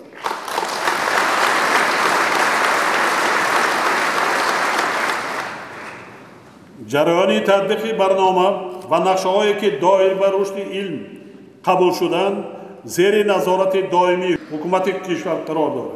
در این سمت تا امروز تدبیرهای زیادی عملی گردیده. تجدید ساختاری اکادمی علم‌ها و اکادمی‌های صحابی با مرام عملی شده ایستاده است. با وجود دستاوردهای معین علمی، رابطه علم با استحصالات، واردشوی اینوواسیون در نظام علمی و مهمتر از همه رشد علم‌هایی که با اقتصادیات کشور رابطه بی‌واسطه دارند همچون مسئله‌های مبرم روز باقی مانده. همچنین آماده نمودن کادرهای جوان و جلب آنها به کارهای علمی و راهبری بهبودی می‌خواهد. در برابر این اکادمی علم‌ها باید همکاری پارک تکنولوژی و اینوواسیونی را با پارک‌های مؤسسه‌های تحصیلات عالی کسبی وسعت بخشیده جهتی از سال روان در استحصالات برآمدن دستاوردهای اینوواسیونی تدبیرها اندیشید.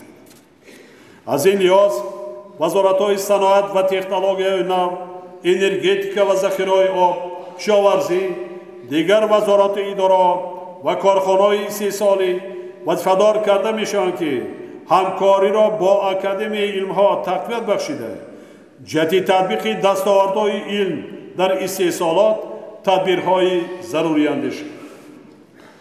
در رابطه با این یک مسئله را خاطر نشان کردن می‌خواهم که امروز برابر دانشمندان معتبر ما، عالمان و محققان و تحلیلگران جوان یعنی نسل ضیاییان دوره استقلال به وای رسیدند و ما از آنها امید زیاد داریم.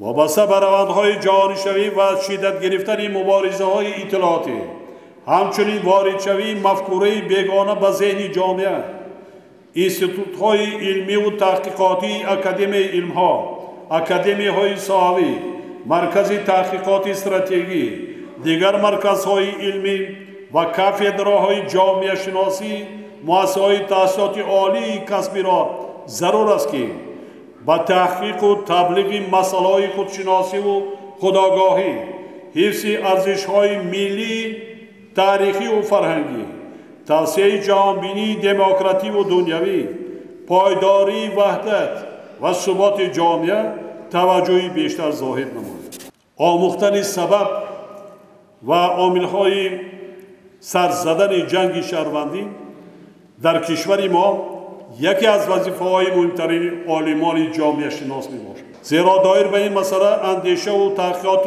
معتمد عالمان باید نقشی حل کننده داشته باشد تا اینکه حادثه های دهشتناک و فاجعه بار گذشته برای نسل های آینده خلقمان درسی هوشیاری و عبرت گردد. ما دیده ایستادیم بعضا هستن افرادی که فراموش کردن. هستن. بار دیگر تکرار میکنم، شکرانه این سرزمین اجدادی، این خاک و بوم و این ملت سالار، شکرانه این وطن تینجی و آرامی وحدت ملی کنیتان. بینیتان دولت هایی که از لحاظ اقتصادی چقدر بقوت بودن امروز با خون و خاک آغوشته شدن، پارچه پارچه شده ایستادن. ما شما یک مراتب از سر گذرانیدیم. با امید خواجه های خارجیتان نشوید، خودشناس باشید، حس ملی داشته باشید، حس وطن دوستی داشته باشید، بیگانه پرستی نکنیم. برای 4 تنگه پولی میباشید در آن تفریقه اندازی نکنیدان. همه ما اخبار جامعه جهانی را دیده ایستادیم، چی از در دنیا. با در نظر داشت وضع حساس و پیچیده جهان معاصر، عالمان و دانشمندان مملکت باید به مسائل توسعه مفکوره ملی، تحکیم دولتداری و رشد اجتماعی و سیاسی جامعه، اتحاد نیروهای سازنده کشور و حفظ منفعت‌های استراتژیکی تاجیکستان، مبارزه بر ضد تروریسم و اکستریمیسم، خرافات پرستی و افراطگرایی، همچنین تحقیق مسائل دموکراتیک کنانی حیات اجتماعی و سیاسی تاجیکستان اعتبار اولین درجه دهند. حکومت مملکت در سیاست اجتماعی خود نوسازی‌های ساحه تندرستی را ادامه داده. مبلغ‌زایی ساحه را در سال 2015 نسبت به سال گذشته 10% زیاد پیش‌بینی نموده است. سال 2014 شرایط انفراساختار ساحه تندرستی خیلی بهتر گردیده. کمک‌های اولیه طبی سانیتری توسعه یافتند. در این روند یک قطار مؤسسه‌های ساحه تندرستی بنیاد و تعمیر و از نوسازی گردیدند. همچنین برای پیشگیری و پس نمودن شدت بیماری‌های سرایتی، تأمین شهروندان با مواد با صفت دارویی، حفظ سلامتی مادر کودک و آماده نمودن متخصصان یک قطار تدبیرهای مؤثر عملی کرده شدند. در دوران استقلالیت برای رشد ساحه تندرستی علاوه به مبلغ‌های از بودجه جدا شده 107 لایحه سرمایه‌گذاری دولتی با مبلغ عمومی قریب 3 میلیارد سامانی تطبیق گردیده است.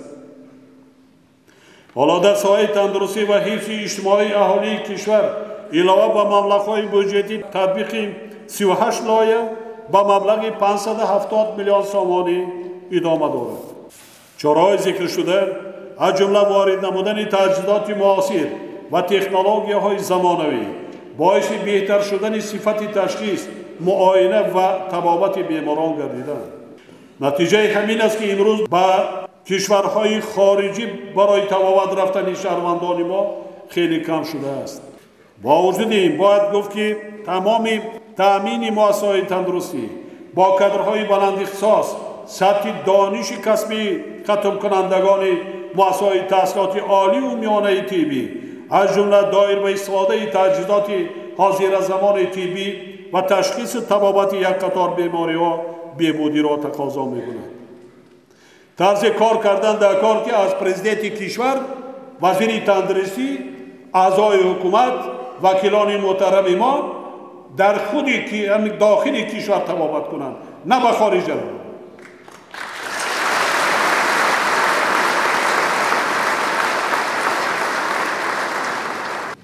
فعالیت مؤسسه‌های حفظ اجتماعی وابسته به دستگیری معیوبان و دیگر گروه‌های آسیب پذیر به اصلاحات جدی نیاز دارد و مسئولان ساحه وظیفه دارند که در اساس تحلیل همه طرفه دایر بر رفع کمبودی و مشکلات جای داشته تدبیرهای ضروری اندیشند. عموماً وزارت تندرستی و حفظ اجتماعی اهالی را ضرور است که یکجا با مقامات اجرایی محلی حاکمیت دولتی جریان تطبیق سنت‌های برنامه‌ای ساحه را زیر نظارت قطعی قرار داده برای باز هم بهتر کردن خدمت رسانی طبی به اهالی چاره‌جویی. همچنین تقویت بخشیدن امکانیت‌های ساحه، بلند برداشتن سطح کسبی متخصصان ساحه تندرستی و حفظ اجتماعی اهالی، تکمیل اختصاص و بازآموزی کادرها از جمله مسائلی میباشند که باید تحت نظارت دائمی وزارت تندرستی و حفظ اجتماعی اهالی قرار داده شد. حاضرین گرامی، حکومت کشور به انکشاف با نظام فرهنگ و مخصوصاً مسائل بالا بردن فرهنگ جامعه، احترام به ارزش‌های ملی و فرهنگی، احیای عنعنه و هنرهای مردمی، رشد صنعت و موسیقی و تئاتر توجه خاص ظاهر می‌نماید. حکومت در مدت 10 سال اخیر تنها برای تعمیر و تجدید یادگاری‌های تاریخی قریب 3 میلیارد سامانی روانه کرده. اکثر آثارخانه‌ها، قصر و مرکزهای فرهنگی، قلعه و شهرهای باستانی، مقبره‌های شخصیت‌های تاریخی و عرفانی و دیگر میراث مادی و معنوی خلق ما را از نو سازی نمود. ولی باید گفت که با وجود تدبیرهای تا به حال اندیشیده شده، هنوز هم بعضی مسائل حل طلب از قبیل کاستگی فرهنگی گروه‌های علاهده جامعه و گرایش آنها به مفکوره بیگانه موجود است. اینچنین تأمینات مؤسسه‌های فرهنگی با تجهیزات و تکنولوژی‌های معاصر و امثال اینها حل سری وقتی خود را طلب می‌نماید. در این راستا کینوی تاجیک به رشد جدی نیاز داشته. فیلم‌های حاضر زمانی مستند و بدیعی که گذشته و امروز را واقع بینانند انعکاس نمایند، مسائل مهم حیات جامعه را تصویر سازند و اخلاق حمیده و عنعنه‌های نیک خلق ما را ترغیب کنند کم به نظر می‌رسد. بنابراین وزارت فرهنگ، کمیته تلویزیون و رادیو و اتفاقهای ایجادی وظیفه‌دار کرده می‌شوند که با مقصد تبلیغ غایه‌های ملی، تربیت زیبایی پرستی و حفظ میراث تاریخی و فرهنگی، جدید تهیه اثرهای نوی صحنوی و فیلمنامه‌های تاریخی چاره‌های ضروری اندیشد. در برابر این حکومت مملکت وظیفه‌دار کرده می‌شود که جهت انکشاف این صنعت مهم، اجرای برنامه دولتی رشد کینوی تاجیک را تحلیل کرده، می‌باید همه ساله برای ایجاد و نواربرداری فیلم‌های نو و تیار کردن متخصصان ساحه مبلغ‌های مخصوص پیش‌بینی نماید. علاوه بر این، دایر به حل سری وقتی مسائل و مشکلات ساحه و رشد آن، انتخاب و جابجاگذاری برنامه‌ها ضرور است که از حساب نمایندگان مقامات داخلدار و متخصصان کمیسیون دولتی تأسیس داده شود. وظیفه کمیسیون دولتی این کمک کردن، نظارت کردن رشد کینوی تاجیک است. اکثریت خلق ما امروز اگر کدام خانه‌ای که نداره با واسطه تلویزیون‌ها نمایش فیلم‌های خارجی را تماشا کنید. از خرد سر کرده تا کلان سال. در رشد حیات اجتماعی نقش زنان و جوانان همچون نیروی پیشبرنده جامعه نهایت ارزشمند میباشد. تشبس‌های آنها از جانب حکومت کشور همیشه دستگیری یافته. زنان و جوانان به کارهای رهبری در همه شاخه‌های حاکمیت و ساختار و مقامات دولتی جلب کرده میشد. همچنین فراگیری زنان و جوانان به صاحبکاری خرد و میانه توسعه یافته. با این مقصد از جانب حکومت لایحه‌های امتیازناک و دیگر تدبیرهای سودمند راه اندازی شده. جوانان همچون دوام دهندگان تطبیق هدف‌های عالی ما امروزها با عزم و اراده قوی به خاطر پیشرفت آینده وطن محبوب ما سعی و تلاش کرده در بیشتر ساحه‌ها به دستاوردهای نظررس نائل گردیدند. اکثر جوانان با ننگ و ناموس کشور در پی تحصیل، انتخاب کسب و سود کردن تکنیک و تکنولوژی‌های معاصر تلاش نموده در داخل و خارج مملکت علم و دانش‌های معاصر و برای کشورمان ضروری را از بر کرده ایستادند. امروز بیش از 12,000 نفر جوانان صاحب استعداد و لیاقتمند در خارج کشور از حساب دولت تحصیل کرده ایستادند. 12,000. فقط در سال 2014 3,600 نفر مورد. این همان کسب و هنرها اختصاصهایی که در بحث مادی تکنیکی دانشگاه‌های عالی مملکت ما نداریم. در داخل کشور باشد زیاده از 200,000 قسم با عزم و اراده متین در ساحه استحصالی و ساختمان‌های بزرگ کشور زحمت می‌کشند. در صف‌های قواهای مسلح از جمله در حفظ مرز و بوم وطن و تأمین امنیت و آرامی دولت و جامعه قرار دارند و ایده پرچم تاجیکستان عزیز را در مسابقه‌های بین‌المللی و منطقوی بلند می‌برند.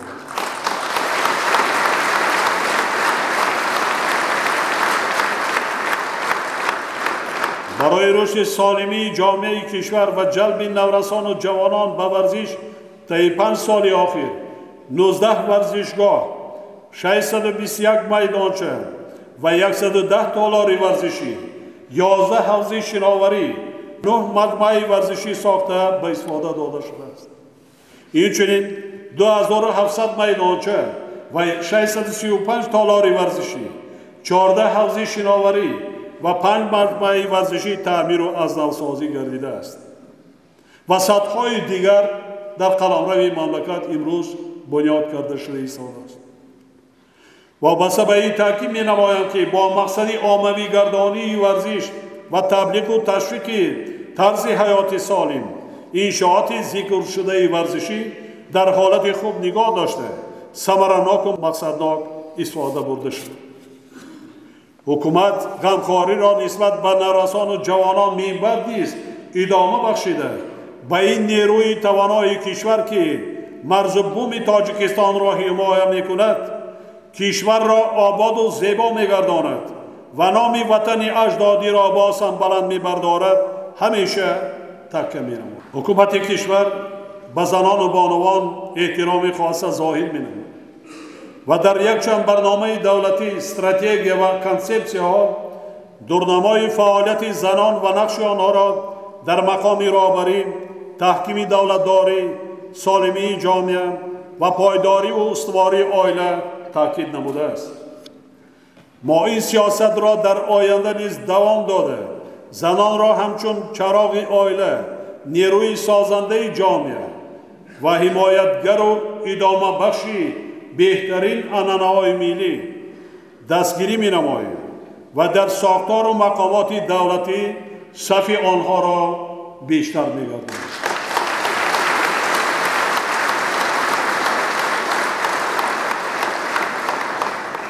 با وجود دستگیری از حقوق و منفعت‌های زنان و جوانان در این سمت پرابلم‌های حل طلب هنوز زیاد است. از جمله مسئله پاش خوردن عائله‌های جوان که شماره آنها سال به سال زیاد می‌گردد خیلی تشویش آور می‌باشد. موافق معلومات آماری سال 2014 از 95,500 عقد نکاح به پی گرفته شده 9,000 آن بیکار شده است که نسبت به سال 2013 9.5% زیاد است. سبب این حالت پیش از همه آماده نبودن جوانان به زندگی مستقلانه میباشد. در میان جوانان حالت نکاح خویشاوندان نزدیک نیز زیاد شده باعث تولد کودکان معیوب گردیده ایستاده. امروز در قلمرو کشور قریب 13,000 نفر کودکان و نورسان معیوب تا 18 ساله از جانب دولت نگاهبین کرده می شود. بیشتر این کودکان معیوب مادرزاد بوده از نکاح خویشاوندی اینچنین از والدین گرفتار نشمندی به دنیا آمدند. این تمایل سال به سال به زیاد شوی دارد. بیماری مسئولیت نارسایی بدن بیماری شدید بوده امروز یکی از سرچشمه‌های اساسی خطر به حیات و سلامتی انسان در سیاره گشته است. بار اول این بیماری در جمهوری تاجیکستان سال 1991 به طور رسمی بقای گرفته شد. گرفتاران آن در کشور امروز بیش از 6,500 نفر را تشکیل می‌دهند که چنین وضع باعث تشویش جدی حکومت مملکت و اهل جامعه میباشد. پیشگیری این بیماری باید یکی از وظیفه‌های اولین درجه وزارت تندرستی و حفظ اجتماعی اهالی باشد. من از جانب مردم مکتوب درخواست‌های زیاد میگیرم. بیشتری که کسلیات به این نفران گرفتار شده است مردها است. سبب دیگری پاش خوردن عائله‌ها در آن است که بسیاری از پدر و مادران فرزندان را به معاینه پیشکی طبی خانه‌دار کرده وضع سلامتی آنها را به اعتبار نمی‌گیرند. طبق ماده 15 کادکس عالی جمهوری تاجیکستان معاینه طبی شخصان نکاح شونده اینچنین دادن مشورت دایر به مسائل طبی و ژنتیکی و مسائل سالمگردانی عائله از جانب مؤسسه‌های دولتی نگهداری تندرستی محل استقامتی آنها به طور رایگان و تنها با رضایت شخصان نکاح شونده انجام داده می‌شود. ولی آنها از این حقوق مقرر نموده قانون استفاده نمی‌کنند. از این رو وزارت‌های تندرستی و حفظ اجتماعی، عدلیه، کمیته‌های کار با زنان و عائله، واید به کارهای دین، تنظیم عنعنه و جشن و مراسم‌های ملی وظیفه‌دار کرده می‌شوند که مسئله معاینه حتمی پیشکی طبی ازدواج کنندگان و پیشگیری نمودن نکاح بین خویشاوندان نزدیک را یکجا با مردم و جامعه شهروندی همه طرف آموخته به حکومت تکلیف پیشنهاد نمود.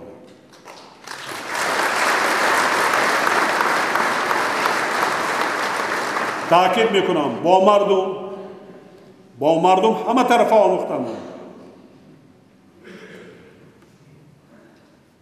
این مسئله برای خوشبختی عائله جوان بسیار مهم است. ما همه پدر و مادران، برادران و خواهران، دوستان نزدیک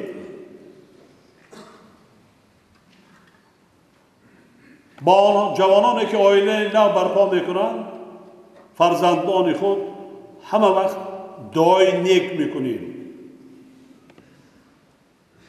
خدای تعالی عمرتان هرچه سبز کند، عمر با برکت بینید، سلامت باشید، خوشبخت باشید، صاحب فرزند شوید، صاحب نبیره و عبیره شوید. همین آرزوها میکنیم، توی میکنیم، معرکه میکنیم، خرسندی میکنیم و آرزوی هر یک پدر و مادرم همین است.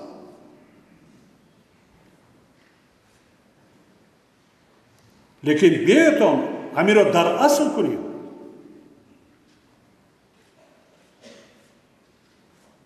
با بدبختی تله ندهیم. عاقبت چی می شود؟ 18,000 فرزندی که در مؤسسه‌های وی است نگاه داشته می شود. این وظیفه دولت از این زیاد در نزد پدر و مادران و عائله هایی که معیوب به دنیا فرزند میارند آیا خوشبخت می شوند؟ حیاتشان شور می شود، تلخ می شود، یک عمر اذیت می کشند، عمری با برکت نمی بینند. من به شما یک مثال میارم. من روز 29 دکبر به یک چنین مؤسسه رفتم در ناحیه ورزا و با اون بچه‌های مریض و مادرزاد معیوب و دیگران تحفه ها بردم، سر لباس بردم، با آنها صحبت کردم. یک پسر بچه 10 ساله که در عراق بچه معیوب میشیند، پایهایش کار نمیکند مادرزاد، وقتی با همه صحبت میکردم با من رو آورده گفتند بابا جان من در گوش شما یک گپ دارم. من فکر کردم که ممکن مربیان یا کسی اذیت دادد. من خم شدم، گوشم نزدیک آوردم. آغوش کرده در گوشم چی میگوید؟ بابا جان، شبها پاهایم درد میکند. من رو با یک جا فرست که طبابت کنم. من چی جواب دیم؟ من جواب دیم که پسر عزیز دیگر این کسری تو طبابت شونده نیست. چی گویم؟ چی جواب دیم؟ این یک دنیا هزارها و زیاد شده این سوال است. ما دیده دانسته فرزندان را بعضا پدر و مادر را بعضا چیزهای که خرافاتی و دیگر را گرفته تیله میدیم به همین چیز.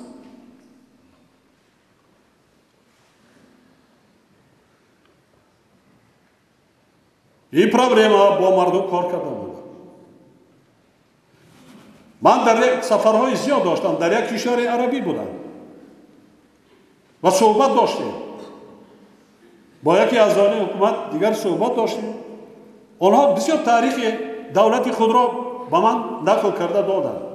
چگونه شماره اهالی را از 100,000 بالاتر برداشتند.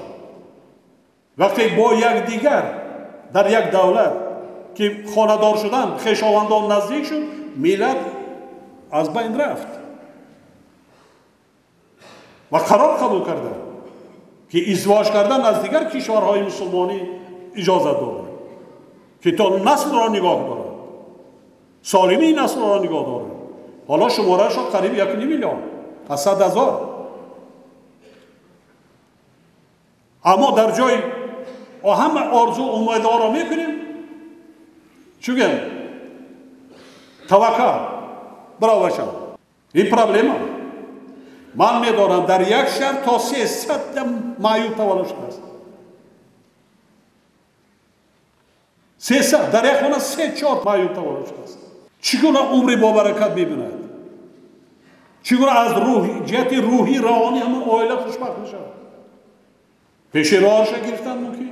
پیش راه یگان جای مشکلی ندارد. راه درست انتخاب کردن هم ممکن. جوانان نفس میدانند. اکثریت ما پدر و مادرها گناهگار است. نه، حالا همین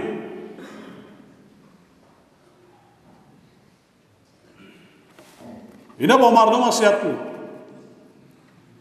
نصیحت کنید. نباشد قانون‌های جدی قبول میکنید.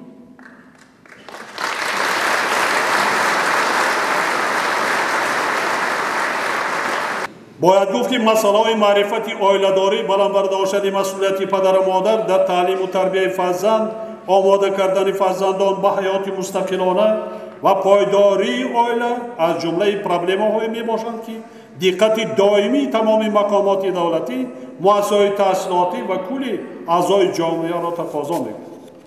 با در نظر داشت اهمیت مسئله موافق مقصد است که در صف‌های بالایی مکتب‌های تحصیلات عمومی کورس‌های مخصوصی تعلیمی معرفت آداب عائله‌داری برآورده مانده شد.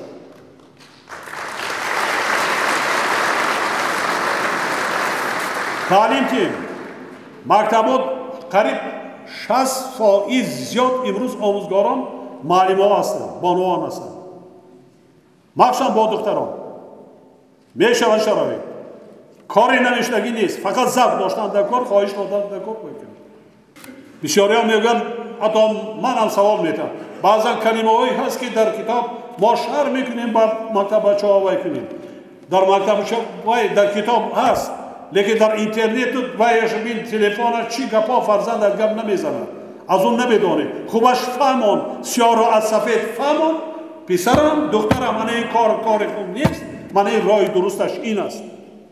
مسلم است که جامعه سالم از عائله سالم و نسل سالم تشکل می‌یابد. وابسته به این پیشنهاد می‌نمایم که سال 2015 در کشور سال عائله اعلام کرده شود.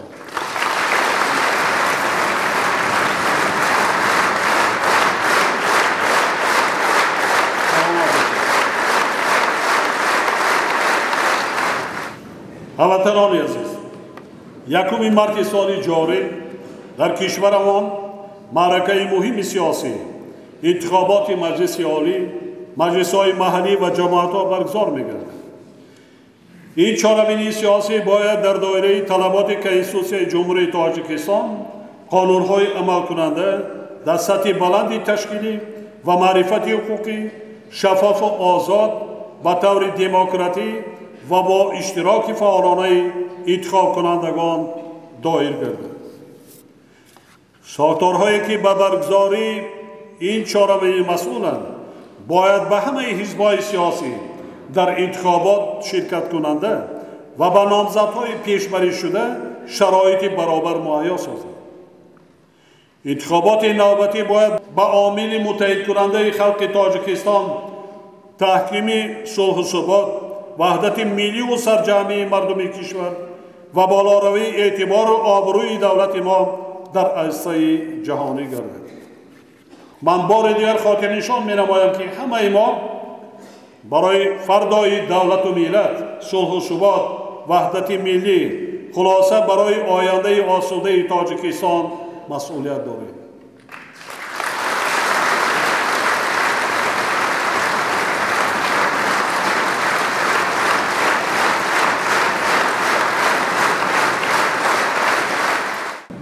дар ин ҷо такрор карданӣ нестам. ман дар ҳамин равандҳои демократӣ ба сиёсат ворид шудам.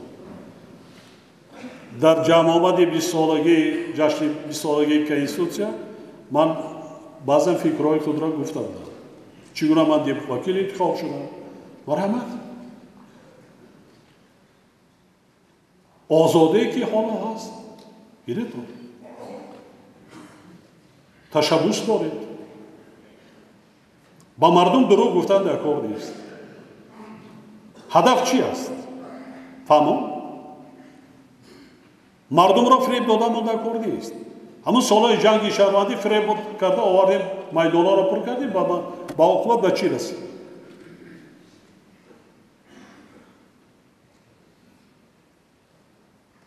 озодона, беягон шантаж, беягон вай. ҳаст органҳои салоҳиятдор дар куҷо камбудӣ аст? дар қонун дарҷ гардидааст. муроҷиат кунедон, ислоҳ кунедон.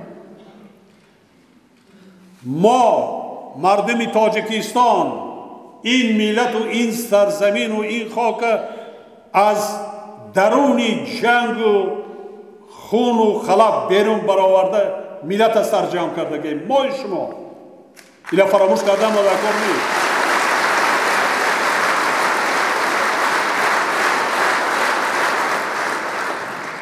ман назорат карда истодам, талаб мекунам. ман фикр мекунам ин Тоҷикистон на як бору ду бор мо интихобот гузарондем. марҳамат. камбудӣ дар куҷое бошад, ҳаст органҳои салоҳиятдор камбудиҳоро бартараф созад. леkin ҳеҷ гоҳ хиёнат кардан дар кор нест.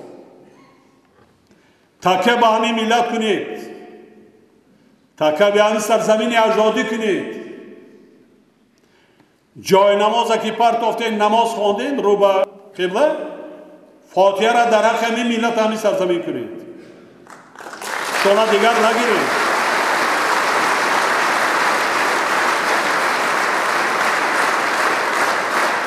дар ягон давлати дигар мои шуморо интизор нестам.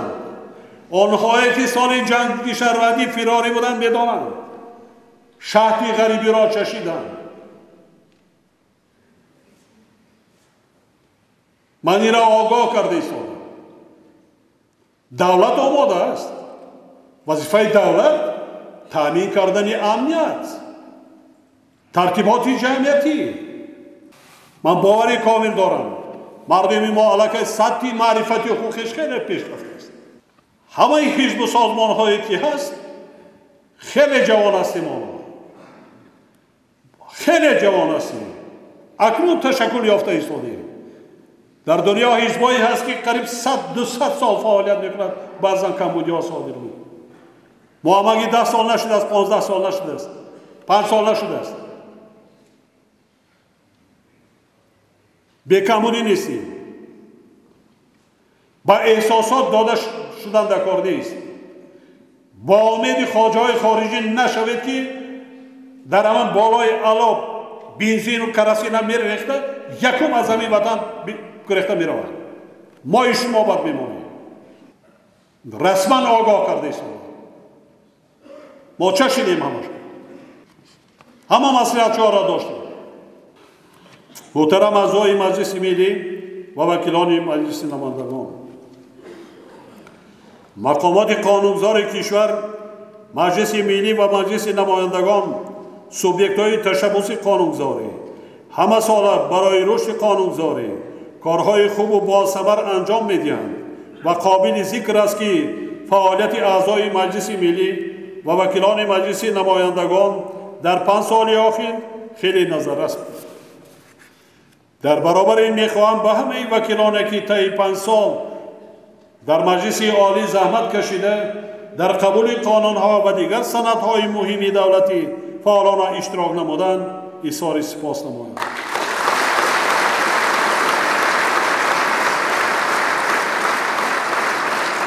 امید است که فعالیت قانونگذاری از طرف مجلس ملی و مجلس نمایندگان تازه انتخاب باز هم گسترش داده میشود. تاجیکستان همچون دولتی صاحب اختیار، دموکراتی، حقوق بنیاد و دنیوی و اجتماعی عضو جامعه جهانی بوده در جریان تحولات با سرعت جهانی شوی، مناسبت‌های اقتصادی و اجتماعی و رشد ساحه‌های گوناگون حیات قرار دارد. امروز در یک قطار دولت‌ها جنگ‌های خرابی‌آور ادامه داشته، باعث افزایش شماره فراران اجباری، بیکاری، گرسنگی و شدت گرفتن پروبلم‌های دیگر اجتماعی گردیدند. تروریسم و افراطگرایی بیش از هر وقت اوج گرفته و عاقبت‌های دهشتبار و بی‌رحمانه خود با پروبلم جدی‌ترین انسانیت در عصر 21 تبدیل یافته است.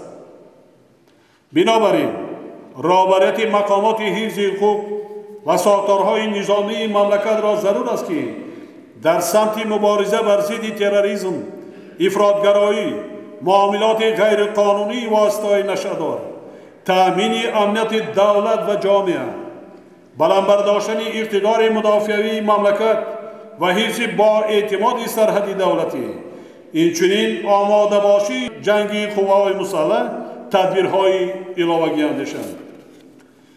وضعیت جهانی امروزه ما را وادار می‌کند که فعالیت ثمرناک تمام ساختارهای دولتی را برای تأمین با اعتماد صلح و ثبات و امنیت کشورمان روانه سازیم و برای هر یک ساکن کشور شرایط ارزنده زندگی و حیات آسایشته را مهیا کنیم. بار دیگر خاطررسان می‌نمایم که هر یک شهروند کشور باید به قدر دولت صاحب استقلال و زندگی آرام و آسوده رسیده هیچگاه زیرکی سیاسی را از دست ندهد و هرگز فریفته تبلیغات و عقیده‌های بی‌بنیاد افراطی نشود. حکومت مملکت وظیفه‌دار است که با مقصد تأمین امنیت دولت و جامعه مبلغ‌زاری را برای تأمینات مقامات حفظ حقوق و ساختارهای نظامی با تکنیک و تکنولوژی‌های زمانوی و تجهیزات و دستگاه‌های معاصر، بنیاد انشاءات سرحدی، مستحکم نمودن زمینه‌های مادی و تکنیکی، مهیا کردن تمام شرایط ضروری زندگی و خدمت برای ساختار و مقامات ذکر شده سال به سال زیاد نماید. به خاطر حفظ صلح و آرامی و پایداری ثبات سیاسی جامعه ما همه باید متحد باشیم و با فعالیت ساختار و مقامات دولتی همه جانبه مساعدت نماییم.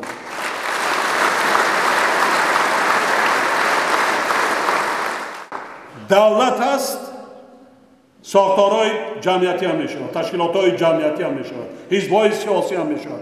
ما از سر گذراندیم سال 1992 وقتی که 91 ما جمع شدیم ندیدیم دیگر حزب و سازمان ها را ندیدیم. برای من داشتیم حزب و سازمان ها و غیر حکومتی یا که حزب‌های سیاسی، سازمان‌های جمعیتی در کجا تشکل می‌یابند؟ در کشوری که در آنجا ثبات است، امنیت تأمین است، ملک اینجا آرام است. ما خود شاهد هستیم. جهت پیشگیری پهن نمودن نمودهای نوی واسطه‌های نشده، تکمیل اصولهای مبارزه در این سمت، طرز عافیت بخشی شخصان گرفتار بیماری نشمندی، تحکیم تشکل افکار جامعه بر ضد واسطه‌های نشدار و عموماً پرزور نمودن مبارزه بر ضد این خطر مرگاور با مقصد موافق است که قانونگذاری در ساحه نظارت و مبارزه با معاملات غیرقانونی چنین واسطه با در نظر داشت تجربه کشورهای پیشرفته و طلبات سنت‌های حقوقی بین المللی تجدید نظر کرده شد. همزمان با این همکاری‌های بین المللی مخصوصاً با کشوری همسایه افغانستان در سمت تأمین امنیت در خط سرحد میان دو دولت و مبارزه با معاملات غیرقانونی واسطه‌های نشدار گسترش داده شد. در برابر این تربیت کادرهای خودشناس و وطن دوست دارای مسئولیت و ملکه بلندی کسبی، صاحب دانش و تجربه و جهانبینی معاصر، فداکار و صادق به وطن و ملت، هوشیار و زیرک، مبارز راه حقیقت و عدالت، وظیفه مهمترین حکومت و رهبریت مقامات حفظ حقوق، ساختارهای نظامی کشور و عموماً قواهای مسلح می باشد. با این مقصد باید ثبت و صفت تعلیم و کارهای تربیوی در مؤسسه‌های تحصیلاتی عالی کسبی، وزارت‌های کارهای داخلی، مدافعه، کمیته دولتی امنیت ملی و دیگر ساختار و مقامات نظامی، اینچنین تیاری کسبی کارمندان مقاماتی مذکور باید با در نظر داشتی طلبات زمان معاصر و وضع جهانی امروزه بلند برداشته شد. ما در پیام‌های گذشته و در دیگر ملاقات و چاره‌بینی‌ها دائم خاطر نشان می‌سازیم که کردارهای کرپسیونی را محکوم می‌کنیم و مبارزه با این پدیده نامطلوب را یکی از سمت‌های افضل‌الناک فعالیت دولت می‌شماریم. تقویت فعالیت حاکمیت سعودی یکی از سمت‌های اساسی سیاست دولتی میباشد، زیرا فعالیت سعود با انسان و حقوق و آزادی‌های او پیوندی ناگسستنی دارد و این نقطه را من بارها ایثار نمودم. با مقصد تحکیم منبعه حاکمیت سعودی 5 ژانویه سال 2015 با فرمان پرزیدنت جمهوری تاجیکستان برنامه نوی اصلاحات سعودی حقوقی در جمهوری تاجیکستان برای سالهای 2015-2017 تصدیق گردید. تطبیق برنامه مذکور برای واسم استوار شدن ساختار مقامات سعودی و پیشرفت و پرثمر گردیدن فعالیت آنها، تحکیم همکاری مقامات سعودی با دیگر مقامات حفظ حقوق، همچنین جهت اجرای سندهای سعودی تکان جدی خواهد بخشید. اطمینان داریم که رهبریت و کارمندان سعودی عالی اقتصادی، شورای عدلیه و پروکراتورای جنرالی با درک مسئولیت بلندی کسبی جهت عملی سازی عدالت سعودی، تأمین ولایت قانون و گذشته از این در راه حمایه حقوق و آزادی‌های انسان و شهروند و تشکیلات تمام چاره‌های ضروری را می‌اندیشد. محترم اعضای مجلس ملی و وکیلان مجلس نمایندگان، من در پیام‌های پیشینه به مجلس عالی جمهوری تاجیکستان سخنرانی‌های خود در یک چند مراسم و ملاقات‌ها آید به مسائل بین المللی ابراز نظر کرده وظیفه و هدف‌های سیاست خارجی کشور را مفصل شرح داده بودم. حالا می‌خواستم تاکید نمایم که تا امروز اصول و اساس‌ها و افضلیت‌های این سیاست که از حمایت منفعت‌های ملی، حفظ آزادی و استقلالیت کشور، امنیت و ثبات جامعه و تأمین رشد تاجیکستان عبارتند تغییر نیافتند. محتوا و هدف‌های سیاست درهای گشاده که با عملی نمودن آن سرزمین ما سفید دوستان خود را پیوسته زیاد نموده است، همان مثل پیشتر باقی خواهد ماند. و برای تقویت روابط تاجیکستان با تمام کشورهای دنیا خدمت خواهند کرد. امروز همه شما آگاهید که سال سپری شده و یک چند سال پیشین پر از تحولات و رویدادهای ناگهانی و دیگرگون شدن اساسهای قبلا خیلی استوار نظام بین المللی بودند. سرزدن علنگه نوی مخالفت و نزاعات در شرق نزدیک و منطقه‌های دیگر دنیا، گسترش بی سابقه تروریسم بین المللی و جنایتکاری متشکل، معاملات غیرقانونی، واسطه‌های نشدار و سلاح، شدت گرفتن پرابلم‌های اکولوژی و خروج بیماری‌های نو و بسا خطرناکی سرایت کننده، کاهش یافتن نفوذ نهادها و اساسهای حقوق بین المللی، اهمیت مسائل مربوط به تأمین امنیت ملی و منطقوی را به مراتب زیاد می‌گرداند. همه این واقعیت و رویدادها حقیقتی را تاکید می‌نمایند که مشکلات عصر و تهدیدهای نو به تمدن بشری منتظم افزایش یافته، امنیت دولت‌های خرد و بزرگ عالم و حتی تقدیر تمام اهل بشریت را با خطرهای جدی روبرو ساختند. این حادثه ها بار دیگر اثبات نمودند که تروریسم و اکستریمیسم از یک جانب چون وبای عصر خطر گلوبالی جدی بوده، از جانب دیگر اعمال آن گواه است که تروریست وطن، ملت و دین و مذهب ندارد، بلکه یک تهدید به جامعه جهانی و جان هر یک ساکنی سیاره است. این ظهورات فلاکتبار هیچ عمومیت با دین از جمله با دین مبین اسلام ندارد و با استفاده از نام اسلام به خاطر هدفهای سیاه و غرضناک سیاسی صادر کرده می شود. من این مسئله را در چهاربینی‌های سطح عالی از جمله از منبر بلند سازمان ملل متحد بارها ابراز داشته بودم و امروز بار دیگر اصرار می‌نمایم که نام پاک اسلام را با ظهورات دهشتناک و نفرت آوری تروریسم آلوده کردن اشتباه محض است. تمایل طرف قوت گرفته ایستاده سیاسی نمودن اسلام فقط بر ضرر آن صورت گرفته در نزد عالمیان سیمای پاک اهل آن را منفور نمایش می‌دهد. امروز ما نیاز به تقویت هرچی بیشتری اصلی تحملگرایی داریم که مردم مسلمان را چون مردمی متمدن و فرهنگی و علم‌پرور تجسم نماید و جهت همکاری همه نیروهای سالم بشریت خدمت کند. بنابراین ما باید تمام وسیله و واسطه ها را استفاده کنیم که احترام غایه و اندیشه های سالم و سازنده و تحمل فکر یکدیگر تمایل اساسی دنیای امروز گردد.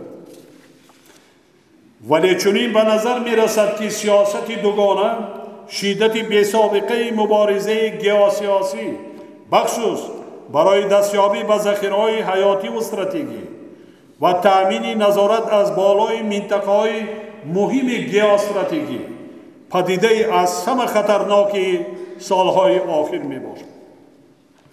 ما چنین می شماریم که با تلاش یک جایه و دست جمعانه امی نگاه داشتن سیاره و منطقه ما از این آفتها از جمله وظیفه‌های بی تأخیر و مهمترین دولت‌های ملی و سازمان‌های بین المللی است.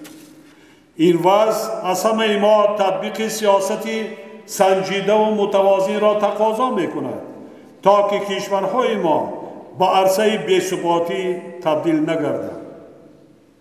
از این رو ما مثل پیشتر تمام سعی و تلاش خویش را به خرج خواهیم داد تا منطقه ما قلمرو دوستی و همکاری و همیاری و کمک بین همدیگری باشد. در این راستا تکیه به تدبیرهای دست جمعی و همکاری مؤثر با شریکان استراتژی سنجیده و با اعتماد مثل پیشتر مضمون اساسی سیاست خارجی تاجیکستان را تشکیل خواهد داد. رابطه‌های مؤثر و سازنده با سازمان‌های بین‌المللی از جمله نهادهای با نفوذ مالیوی که ما طول سالهای استقلالیت با آنها همیشه همکاری‌های سودمند داشتیم به طور استوار ادامه خواهند یافت. در این چارچوب ما می‌باید نیز با راه‌اندازی گسترده دیپلماتیای همکاری در ساحه آب نقش پیشبرنده تاجیکستان را در این مسائل در عرصه بین‌المللی تقویت خواهیم داشت. بنابراین کشور ما در ادامه تشبس‌های سازنده قبلی نیت دارد که با مقصد در ارزیابی فراگیر روندی تطبیق 10 ساله بین‌المللی عمل آب برای حیات 2005-2015 که با تشبس تاجیکستان راه اندازی شده بود، امسال طبق قرار نوی مجمع عمومی سازمان ملل متحد در دوشنبه کنفرانس بین‌المللی سطح بلند را دایر نمود. مقصد از آن بررسی مشکلات گلوبالی نرسیدن آب نوشابه در سیاره، اندیشیدن چاره‌های ضروری در جواب آن، تأکید ضرورت و تلقین غایه همکاری سازنده در حل مسائل مربوط به آب بوده به خاطر رشد استوار کشورهای منطقه و آینده نیک مردمان آن دایر کرده میشود. با ذکر همه این افضلیت‌ها و سمت‌های اساسی سیاست خارجی ما نباید فراموش کنیم که تقویت منبع همکاری‌های مؤثر و توسعه دایره آنها با کشورهای همسایه ما از جمله افغانستان دارای اهمیت خاص میباشد. منطقی است که در شرایط با وجود آمدن واقعیت نو، یعنی بعد خروج نیروهای ائتلافی از سرزمین این کشور دوست و برادر ما، رابطه‌هایمان باید در همه بخش‌ها وسعت تازه پیدا نماید. زیرا طوری که می‌داریم مسائل ثبات و امنیت افغانستان و وضع امن و آسایش‌تر در آسیای مرکزی با یکدیگر سخت علاقه‌مندند. به طور خلاصه سیاست خارجی کشور مثل عنعنه باید با در نظر داشت منفعت‌های عالی ملی تطبیق کرده شود که آن در نهایت امر به پیشرفت و آبادی سرزمین عزیز ما و مردم شریف آن روانه گشته است. محترم اعضای مجلس ملی و وکیلان مجلس نمایندگان، هموطنان عزیز، وظیفه‌هایی که در پیام امروزه با مقام عالی قانونگذار کشور دایر به حل مسائل اولین درجه حیات مملکت پیش از همه نائل شدن به هدف‌های استراتژی و تطبیق افضلیت‌های ملی گذاشته شدن، تنها با تکیه به نیروی سازنده مردمی تاجیکستان و با زحمت صادقانه و صافدلانه آنها عملی خواهند شد.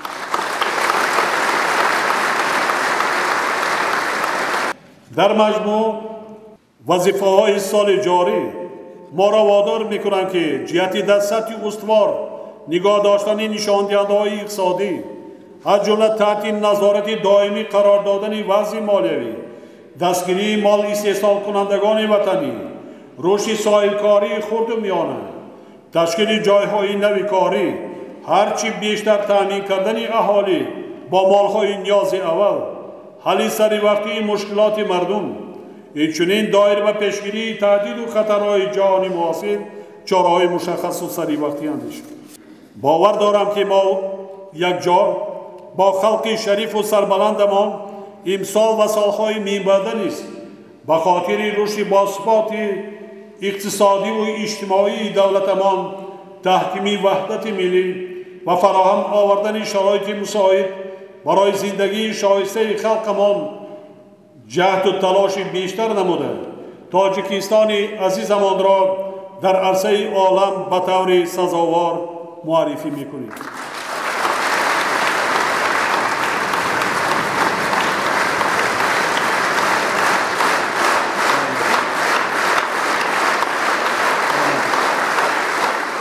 اطمینان دارم که وکیلان مجلس عالی، اعضای حکومت، تمام خدمتچیان دولتی، اهلیزیای مملکت، بانوان صاحب معرفت، جوانان باننگ ناموس و خودشناس وطن دوست، کارمندان دلیر و جسور مقامات حفظ حقوق و ساختارهای نظامی، ساحلکاران همت بلند، هموطنان برون مرزیمان و هر یک فردی مهنت دوست کشور به خاطر آبادی سرزمین اجدادیمان، پیشرفت دولت صاحب استقلالمان، بلند داشتن آبروی آن در عرصه بین المللی و حمایه منفعت‌های ملت و دولت با دست و دل نیت پاک و صادقانه و پاک وجدانانه خدمت می‌کنند و با این عمل نیک و سازنده خویش قرض وجدانی و انسانی خود را ادا می‌نمایند. حفظ صادقانه منفعت‌های ملی و دولتی از تمام منفعت‌های دیگر، افضل دانستن منافع دولت و ملت، سعی و تلاش پیوسته به خاطر مستحکم نمودن پایه‌های دولت ملی، حفظ صاحب استقلالی وطن، ثبات اجتماعی، امنیت دولت و جامعه، وحدت ملی و اقتدار اقتصادی دولت، وظیفه شهروندی و مسئولیت فرزندی هر یک ما و شما، اعضای حکومت، وکیلان مردمی، رهبران و مسئولان اداره ها و تشکیلات مؤسسه، خدمتچیان دولتی و عموما تمام خلق تاجیکستان می باشد.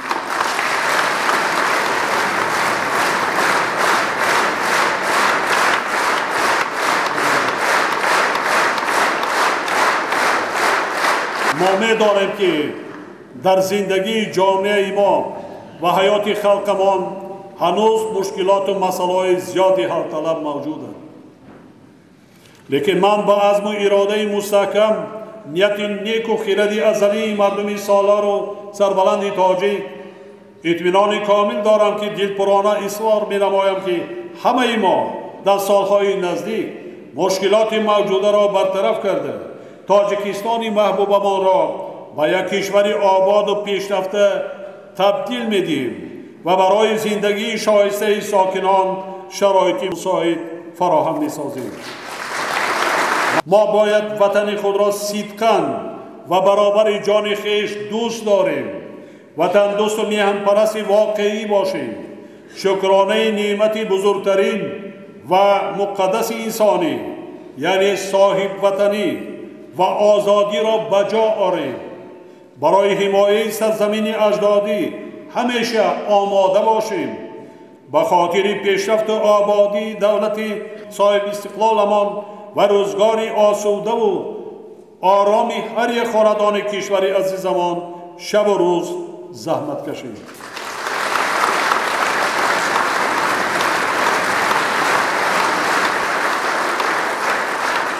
در روند سازندگی وطن و تحکیم اقتدار و آبروی تاجیکستان محبوبمان به تمام مردم شریف کشور و همه شما حاضرین گرامی صحتمندی و برای کامیابی های روزافزون آرزو می نمایم. همیشه سلامت و سربلند باشید. هموطنان عزیز.